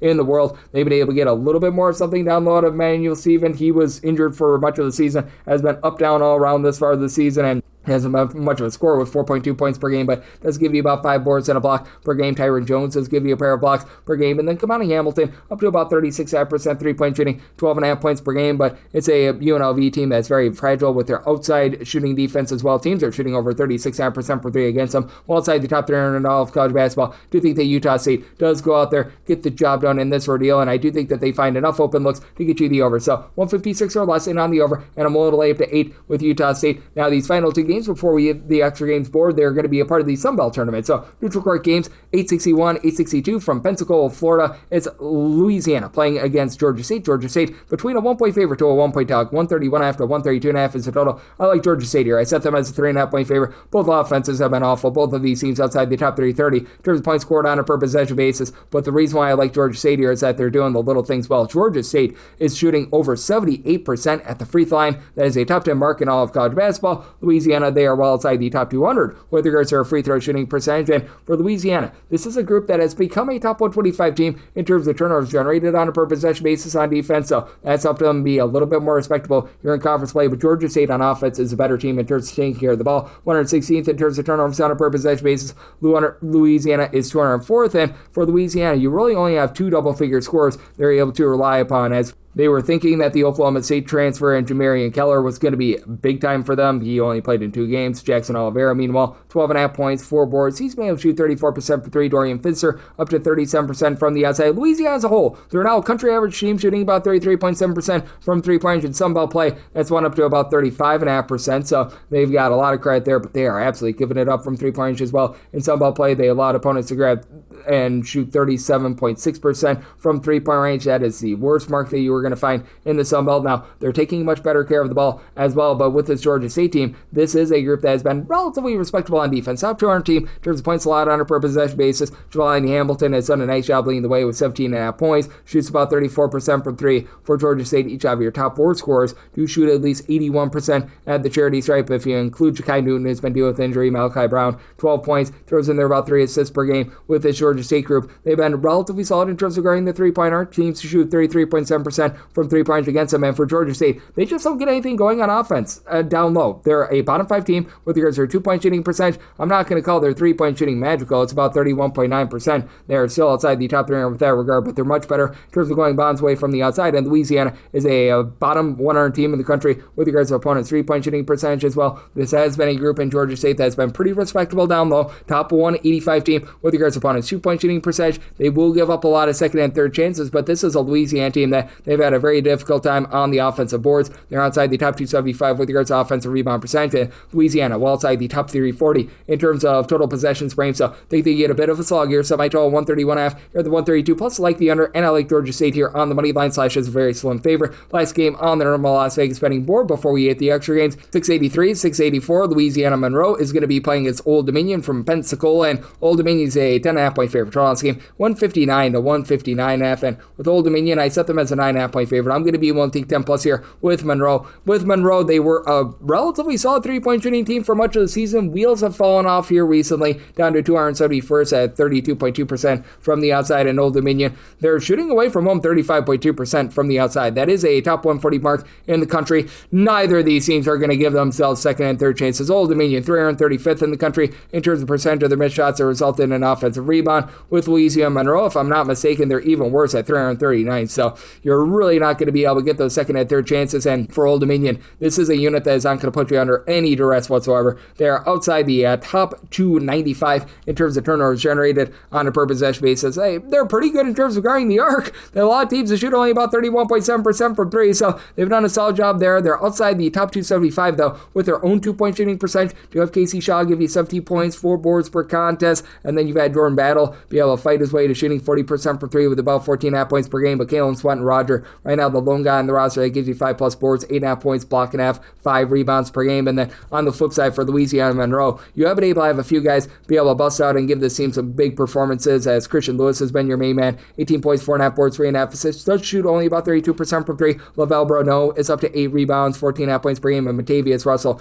gives you 15 points per game. 3-point shooting has really waned with him, but Dylan Diaz has been able to shoot about 37.5% from 3-point when he's been out there, as he's dealt with a little bit of ailment. I'm thinking that he's going to be out of the fold in this game as well, but it is a Louisiana Monroe team that has been relatively respectable, being a top 175 team with their shot blocking as well, with Bruneau along with Russell being able to give you a block per contest as well. They've got some nice versatility, and the team does a nice job in terms of not putting their opponents on the free throw line, and they themselves are in the top 100 in terms of free throws per game. You've got an Old Dominion team that's looking to play somewhat fast. They're a top 100 team in terms of total possessions per game. Monroe, they're about 66, so you're going to get an up and down game, but I think that the overall inefficiency and the lack of second and third chances keeps you under, so maybe my total 157, half 158 plus in on the under, and I'm going to be willing to take anything of 10 plus here with Monroe, and now we hit the extra games. The normal betting board picks are complete, but there are some extra games today, so we go into the bonus. 306-545, 306-526. UMBC is on the road against NJIT. NJIT, a home underdog here of 4.5 points. Still on this game, getting a 140.5 to a 141, and I did some I told 142. I like the over. Now, UMBC has really sold themselves down. They're outside the top 265 in terms of total possessions per game. NJIT, more of a mid-tempo team, 223rd in terms of total possessions per game, and NJIT really doesn't give themselves second and third chances, which that makes the impact of UMBC being a top 20 team with regards to defensive rebound percentage a little bit less. Now, UMBC is a really good 3-point shooting team. They're shooting 34.6% from 3-point away from home. That's the top 140 mark in the country. NJIT, they've shot just 30.9% from 3-point at home, but I could only make my line 4. At 4.5 plus, I'm going to be willing to take the points, mainly because Melvin Ikangbali has been able to come in for NJIT and give this team some life down low. As if you look at the overall season numbers for NJIT, they're well outside the top 275 with regards to rebound percentage, but Ikangbali was missing for the first 12 games of the season. He's giving you about 7.5 points, 5.5 rebounds per game, and Sebastian Robinson was playing for much of the season banged up. Here in conference play, he's been a different man, 18.5 points, a steal and a half per contest. In conference play, still doesn't shoot it well from 3, but David Bolden, as a freshman, has stepped up in a big way, pair of steals, 12 points per contest. And then on the flip side for UMBC, this has been a team that has done the little things very well, and you've got a pair of guys who are really able to light it up from 3-point. DJ Turner Up Armstrong has been one of your main men, 12.5 points, shoots 40% from 3. Ace Valentine has been an ace in the backcourt, 4 boards, 4 assists, 11.5 points, shoots 39% from 3. And then Judge Lyle King has been a 14-point per game scorer. It's a UMBC team that they do rank in the top 100 with their free throw shooting percentage at 75.3%, and They've been able to do a nice job with regards to overall shooting percentages. They're a top 125 team with regards to opponents' 2-point and 3-point shooting percentages, but they really don't put you under duress, and they don't grab second and third chances themselves. They're outside the top 320 with regards to offensive rebound percentage, outside the top 300 in terms of turnovers generated on a per possession basis, and with NJIT, I do think that that's going to be enough for them to hold in this game, and with NJIT, I do think that just the way that these guys have been banged up have been able to reacclimate themselves helps them stay in this game. So my total 142, I think that the late fouls get you over, so I do like the over, and anything of 4.5 plus here with NJIT. 306-527, 306-528. UMass Lowell is going to be on the road against Maine, and Maine hopes to not get Mained as they are currently a very slim underdog here of 1.5 points. 140.5 is your total, and I set a total of a 133.5. I like the under. Now, it's a UMass Lowell team that's not afraid to push a little bit of tempo. 179th in terms of total possessions per game. Maine, 345th in terms of total possessions per game, and there's 365 Division I teams. Guess where Maine is in terms of points per possession? 365th. They shoot 28.1% from three-point range at home. They're a bottom 10 team in the country in terms of their free throw shooting percentage. Now, I will say this for Maine. They've honestly been a relatively solid defense. They're a top 125 team in terms of points allowed on a per possession basis, in terms of turnovers generated on a per possession basis, and they're not giving you good looks. Maine has aligned teams to shoot just 25.7% from three-point range at home. That's honestly a top 10 mark in the country. In UMass Lowell, they're a country average team. Aligned teams to shoot 34.3% from three-point range, but this UMass Lowell team has such a big advantage on the glass. I recognize that they're not the world's greatest rebounding team, but they're a top 175 team in terms of rebound percentage. Maine, second worst in rebound percentage in the country. You've got TJ Beal, who gives you 12 points, right around about 5 rebounds per game. Ace Flag throws in there about 4.5 boards, but they're not going to be able to stand up to what you're able to get down out of this UMass Lowell team. Now, UMass Lowell is dealing with a little bit of an injury to Austin Green, their main big man. He's back. He's giving you 8 boards, 13.5 points per game. Anel Montas, 14.5 points, 5.5 boards. He's really went into takeover mode here in conference play, and then have a pair of sharpshooters, Xavier Spencer along Dario Yepto. They combined to shoot 36.6% from three, combined 22 points per game. Both of these teams are awful at the free throw line. I mentioned Maine being 360th in free throw shooting percentage, 358th with UMass Lowell. So, both of these teams are willing to put you on the free throw line. Neither of these teams shoot it well at the free throw line, but that said, I do think that UMass Lowell, with them being a country average team in terms of being able to guard the arc, I think that that's enough for them to get the job done against a Maine team that has nothing down low. So I'm going to be taking UMass Lowell to lay the small numbers, set them as a 3.5 point favorite, and like the under, set my total 133.5, 36-529, 36-530. New Hampshire is going to be playing against a Bryant. Bryant does find themselves as a underdog in this ordeal of 2.5 to 3.5 points. 134.5 to 135.5 is the total, and I'm willing to lay with New Hampshire. I did set them as a 5 point favorite. Now both of these offenses, once again, are very terrible, and you've got a Bryant team that's very slow. 341st in terms of total possessions per game, more of a country average mark in terms of total possessions per game for New Hampshire, but for this Bryant team, the offense has not traveled, to say the least. Out of 365 Division I teams, 364th in terms of points scored on a per possession basis. New Hampshire's not much better. They're 351st in terms of points scored on a per possession basis, but I do think that with New Hampshire having really a trio, whereas you've got more of a duo with Bryant, is going to be able to win out. For Bryant, I do like the fact that you've been able to have Timothy Rodolski as a freshman step up in a big way. 12 points, 4.5 boards. He shoots a respectable 36% from three-point. Shows in there as the upper contest as well. Keegan Harvey has been able to give you a bit more of something recently as well. 10.5 points, 4.5 rebounds, shoots 35.5% from three. Aaron Davis, 9.5 points, shoots 36% from three, but nobody on the roster outside of Ashley Sims gives you over 4.7 rebounds per game, 5.1 boards per contest. It's a Bryant team that has just really been getting blasted from the outside as well. They're outside the top 320 in terms of ball security, outside the top 300 in terms of turnovers generated on a per possession basis, about 300th in terms of opponents' 3-point shooting percentage. Top 200 team with regards to opponents' 2-point shooting percentage, so they've been relatively respectable on the inside. Meanwhile, for New Hampshire, they're going to be able to match that with Bilal El-Shakiri, give you 12.5 points, 8 boards per game. He throws in there a steal per game. Jack Graham has been able to give you 11 points.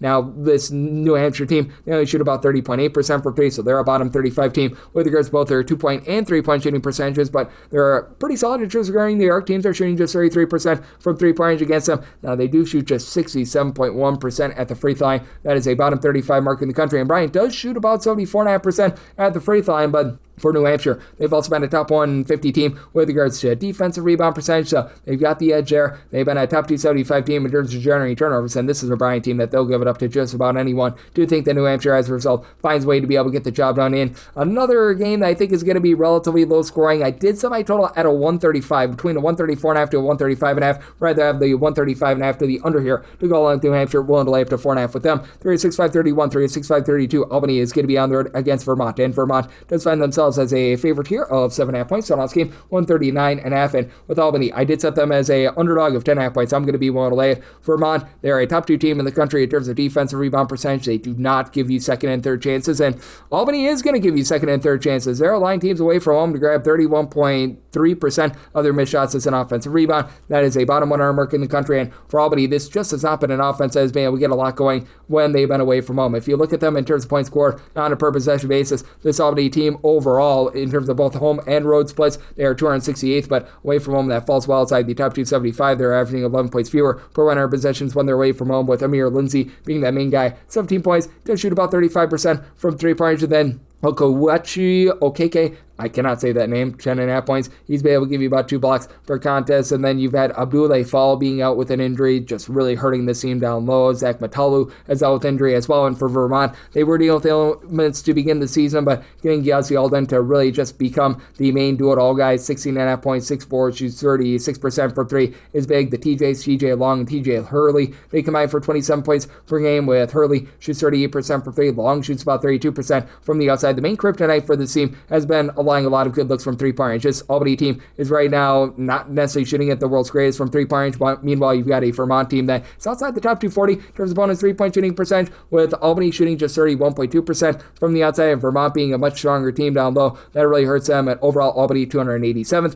in terms of points allowed on a per possession basis. I do think that this is going to be a slow and control game. For Albany, 317th in terms of total possessions per game. Vermont, 339. So set a lower total here of a 138.5. One will lay up to 10 with Vermont, and I do like the under as well. 306-533, 306-534. Southern is on the road against Alabama State. Alabama State, 1.5 point favorite, so 1.5 point underdogs, depending upon your book. 152.5 to 153.5 is the total. Set Southern as a 2.5 point favorite, so whether it be as a very small favorite or a very small underdog, I'm going to be in on the Southern team. For Southern, it's a very interesting squad in that you've had Michael Jacobs be the main scorer for the team with about 17.5 points per game, but we've really seen his scoring dip. In conference play, he has been averaging more in that neighborhood, about 16 points per game, but we've been able to see guys like Damari Jones, Malik Adjewald, who these are your 2 main rebounders, with a combined about 13.5 rebounds per game, be able to step up a little bit more. Southern is a top 75 team in terms of turnovers generated on a per possession basis. Same goes for Alabama State, and Southern has had their ball control issues throughout the entirety of the season, but they've been second in terms of fewest turnovers per game in SWAC play. Also, you've been able to get quite a bit out of Cameron Broe, who was missing for 6 games earlier in the season. He shoots about 37% from 3-point, supplies his team with about 9.5 points per game, and what should be a very up and down game. You've got an Alabama State team that, in terms of total possessions per game,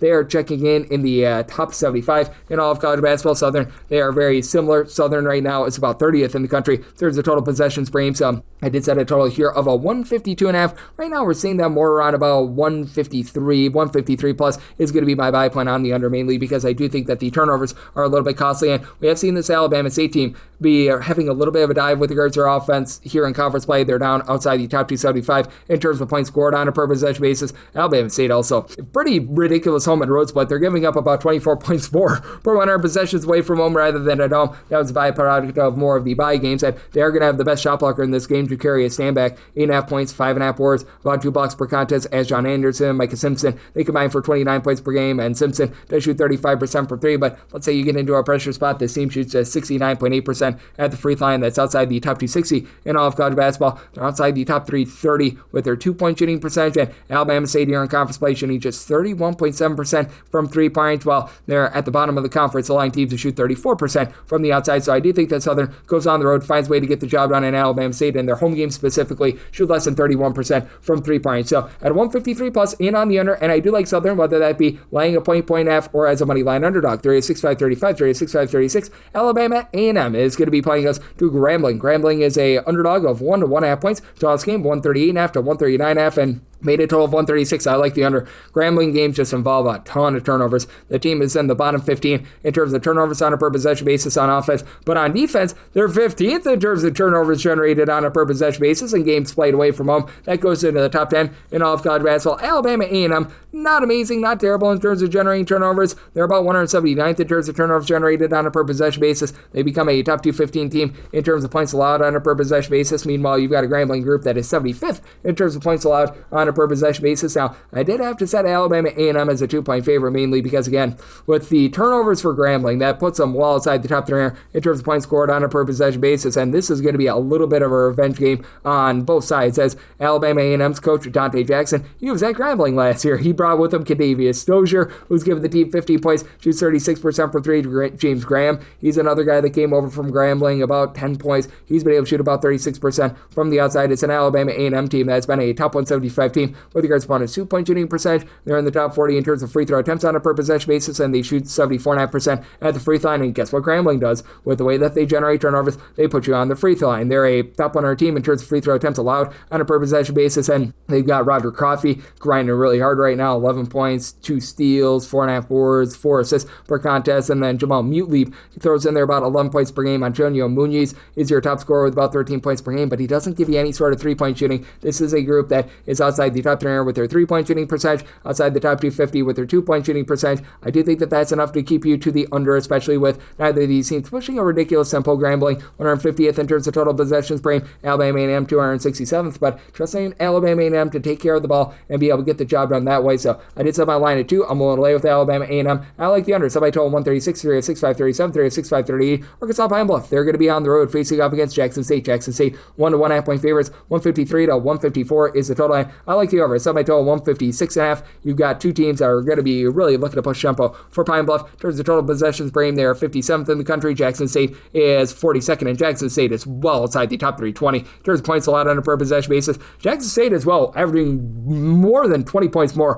per 100 possessions at home rather than away from home. Deshaun Ruffin is one of the better scorers in all of college basketball. 23.5 points, 5.5 assists. Well, he shoots all about 31% from 3. You've got Demarion Hoover be able to shoot about 35% from 3. Throws in there about 6 points per contest. And then Jamie Mitchell, Dorian McMillan, they combine for about 27 points per game. But this is a very fragile team on the inside. The lone guy that gives you over 5 rebounds per game is Deion J. Thomas, who's been able to give you about 5.9 boards, 5.5 points per game. Meanwhile, on the flip side for Arkansas Pine Bluff, this is a group that has ascended in the top 225 in terms of turnovers generated on a per possession basis. Jackson State does not put you under any sort of duress whatsoever. So an Arkansas Pine Bluff team that's outside the top 310 in terms of ball security, not as many issues there. And for this Jackson State team, they also put you on the free throw line constantly. Arkansas Pine Bluff top 100 team, shooting 75% of the free throw line. You've got Jaquan Scott, Keon Williams, who have been your main two guys. Williams, 5.5 assists, 8 boards, 17.5 points, shoots 34% from 3. Scott throws in their 16.7 rebounds per game, so they're going to have a nice advantage down low. You've had Trevon Payton now shoot 46% from 3, supplies the team with about 10 points per contest. It's a Pine Bluff team that if you're looking to get to them, it's on the inside. They're outside the top 10 with regards to opponents' 2-point shooting percentage, top 225 team though, in terms of opponents' 3-point shooting percentage. And Jackson State, bottom 10 team in the country with their 2-point shooting percentage. I think that allows Pine Bluff to be able to get the job done here, especially against the Jackson State team, top 10 team in the country in terms of free throw attempts allowed on a per possession basis.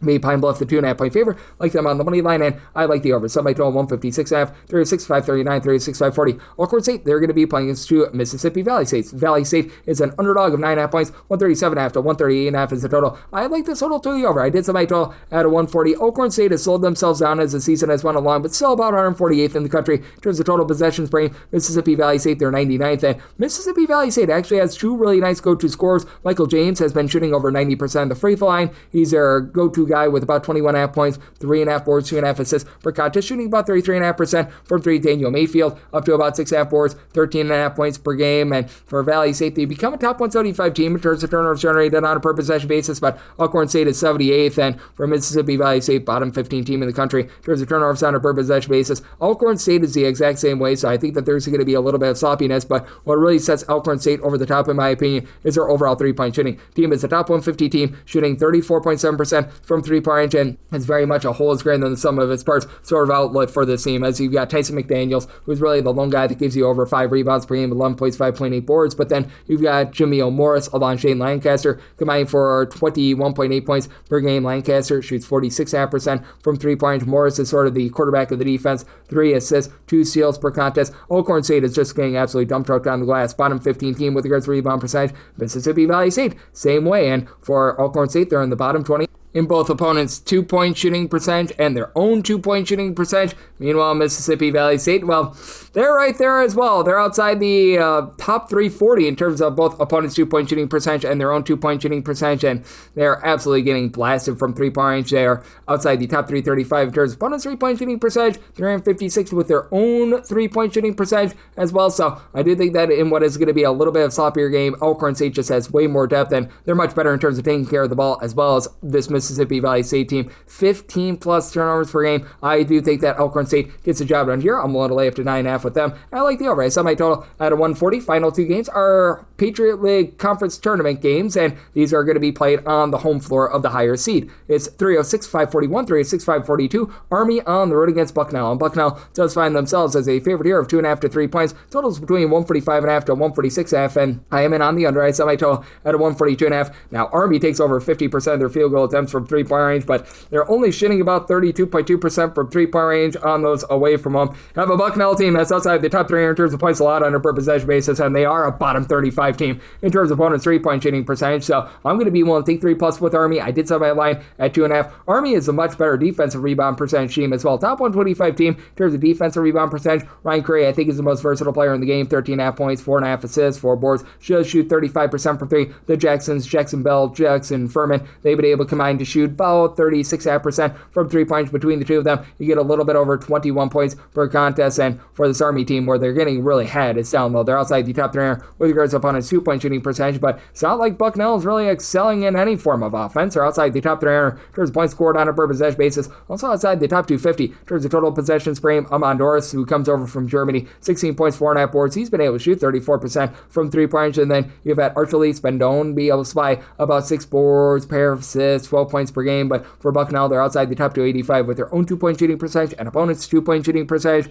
Bucknell's not giving themselves any second chances. They're outside the top 3 with regards to offensive rebound percentage. Now, if they can get to the free throw line, they do shoot 77% at the free throw line. That's a top 35 mark in the country. That's why I do think that they're going to win this game outright, and Army has been a top 100 team in terms of free throw attempts allowed on a per possession basis, but again, with Bucknell, 13 turnovers per game, outside the top 3 in terms of ball security, I think that those wasted possessions, along with their relatively slow tempo, keeps the under, so we'll take 3+ here with Army, and I like the under, and we wrap things up with 306-543, 306-544. Holy Cross is on the road against Lafayette. Lafayette does find themselves as 3.5 to 4.5 point favorites, so it's game 141.5, and I do like the under. I saw my total 138.5. Neither team is pushing tempo whatsoever. Holy Cross, in terms of total possessions per game, is well outside the top 320 in all of college basketball. Lafayette, a little bit faster, but they're still outside the top 275 in terms of total possessions per game, and these are equally as bad of offenses, as you've got Holy Cross about 282nd in terms of points per possession, Lafayette 284th. For Lafayette, they would deal with an injury to Joe Nugent. He's been out for 10 games this season. 6'6" combo player that was draining about 37% of his threes, was giving this team about 12 points per contest, so they've had to look without him. They've only got one guy on the roster that gives you over 4.3 rebounds per game and 8 into 2, 10.5 points, 5 rebounds per game. But Tyler Ballast and Gabe Warren, these two guys are combining for about 26 points per game, and between the two of them, shoot 37% per day. And Holy Cross, top 150 team in terms of opponents' 3-point shooting percentage. It's a Lafayette group that is really getting nothing generated down low. They're outside the top 275 with their own 2-point shooting percentage, but for Lafayette, this is a group that has also been able to do a relatively solid job in terms of the defensive rebound percentage. They've been a top 200 team with that regard. Overall, they're not grabbing for themselves any sort of second and third chances, but top 125 team in terms of ball security. You've got two guys, Caleb Williams, not the Bears quarterback, and Andrew Phillips,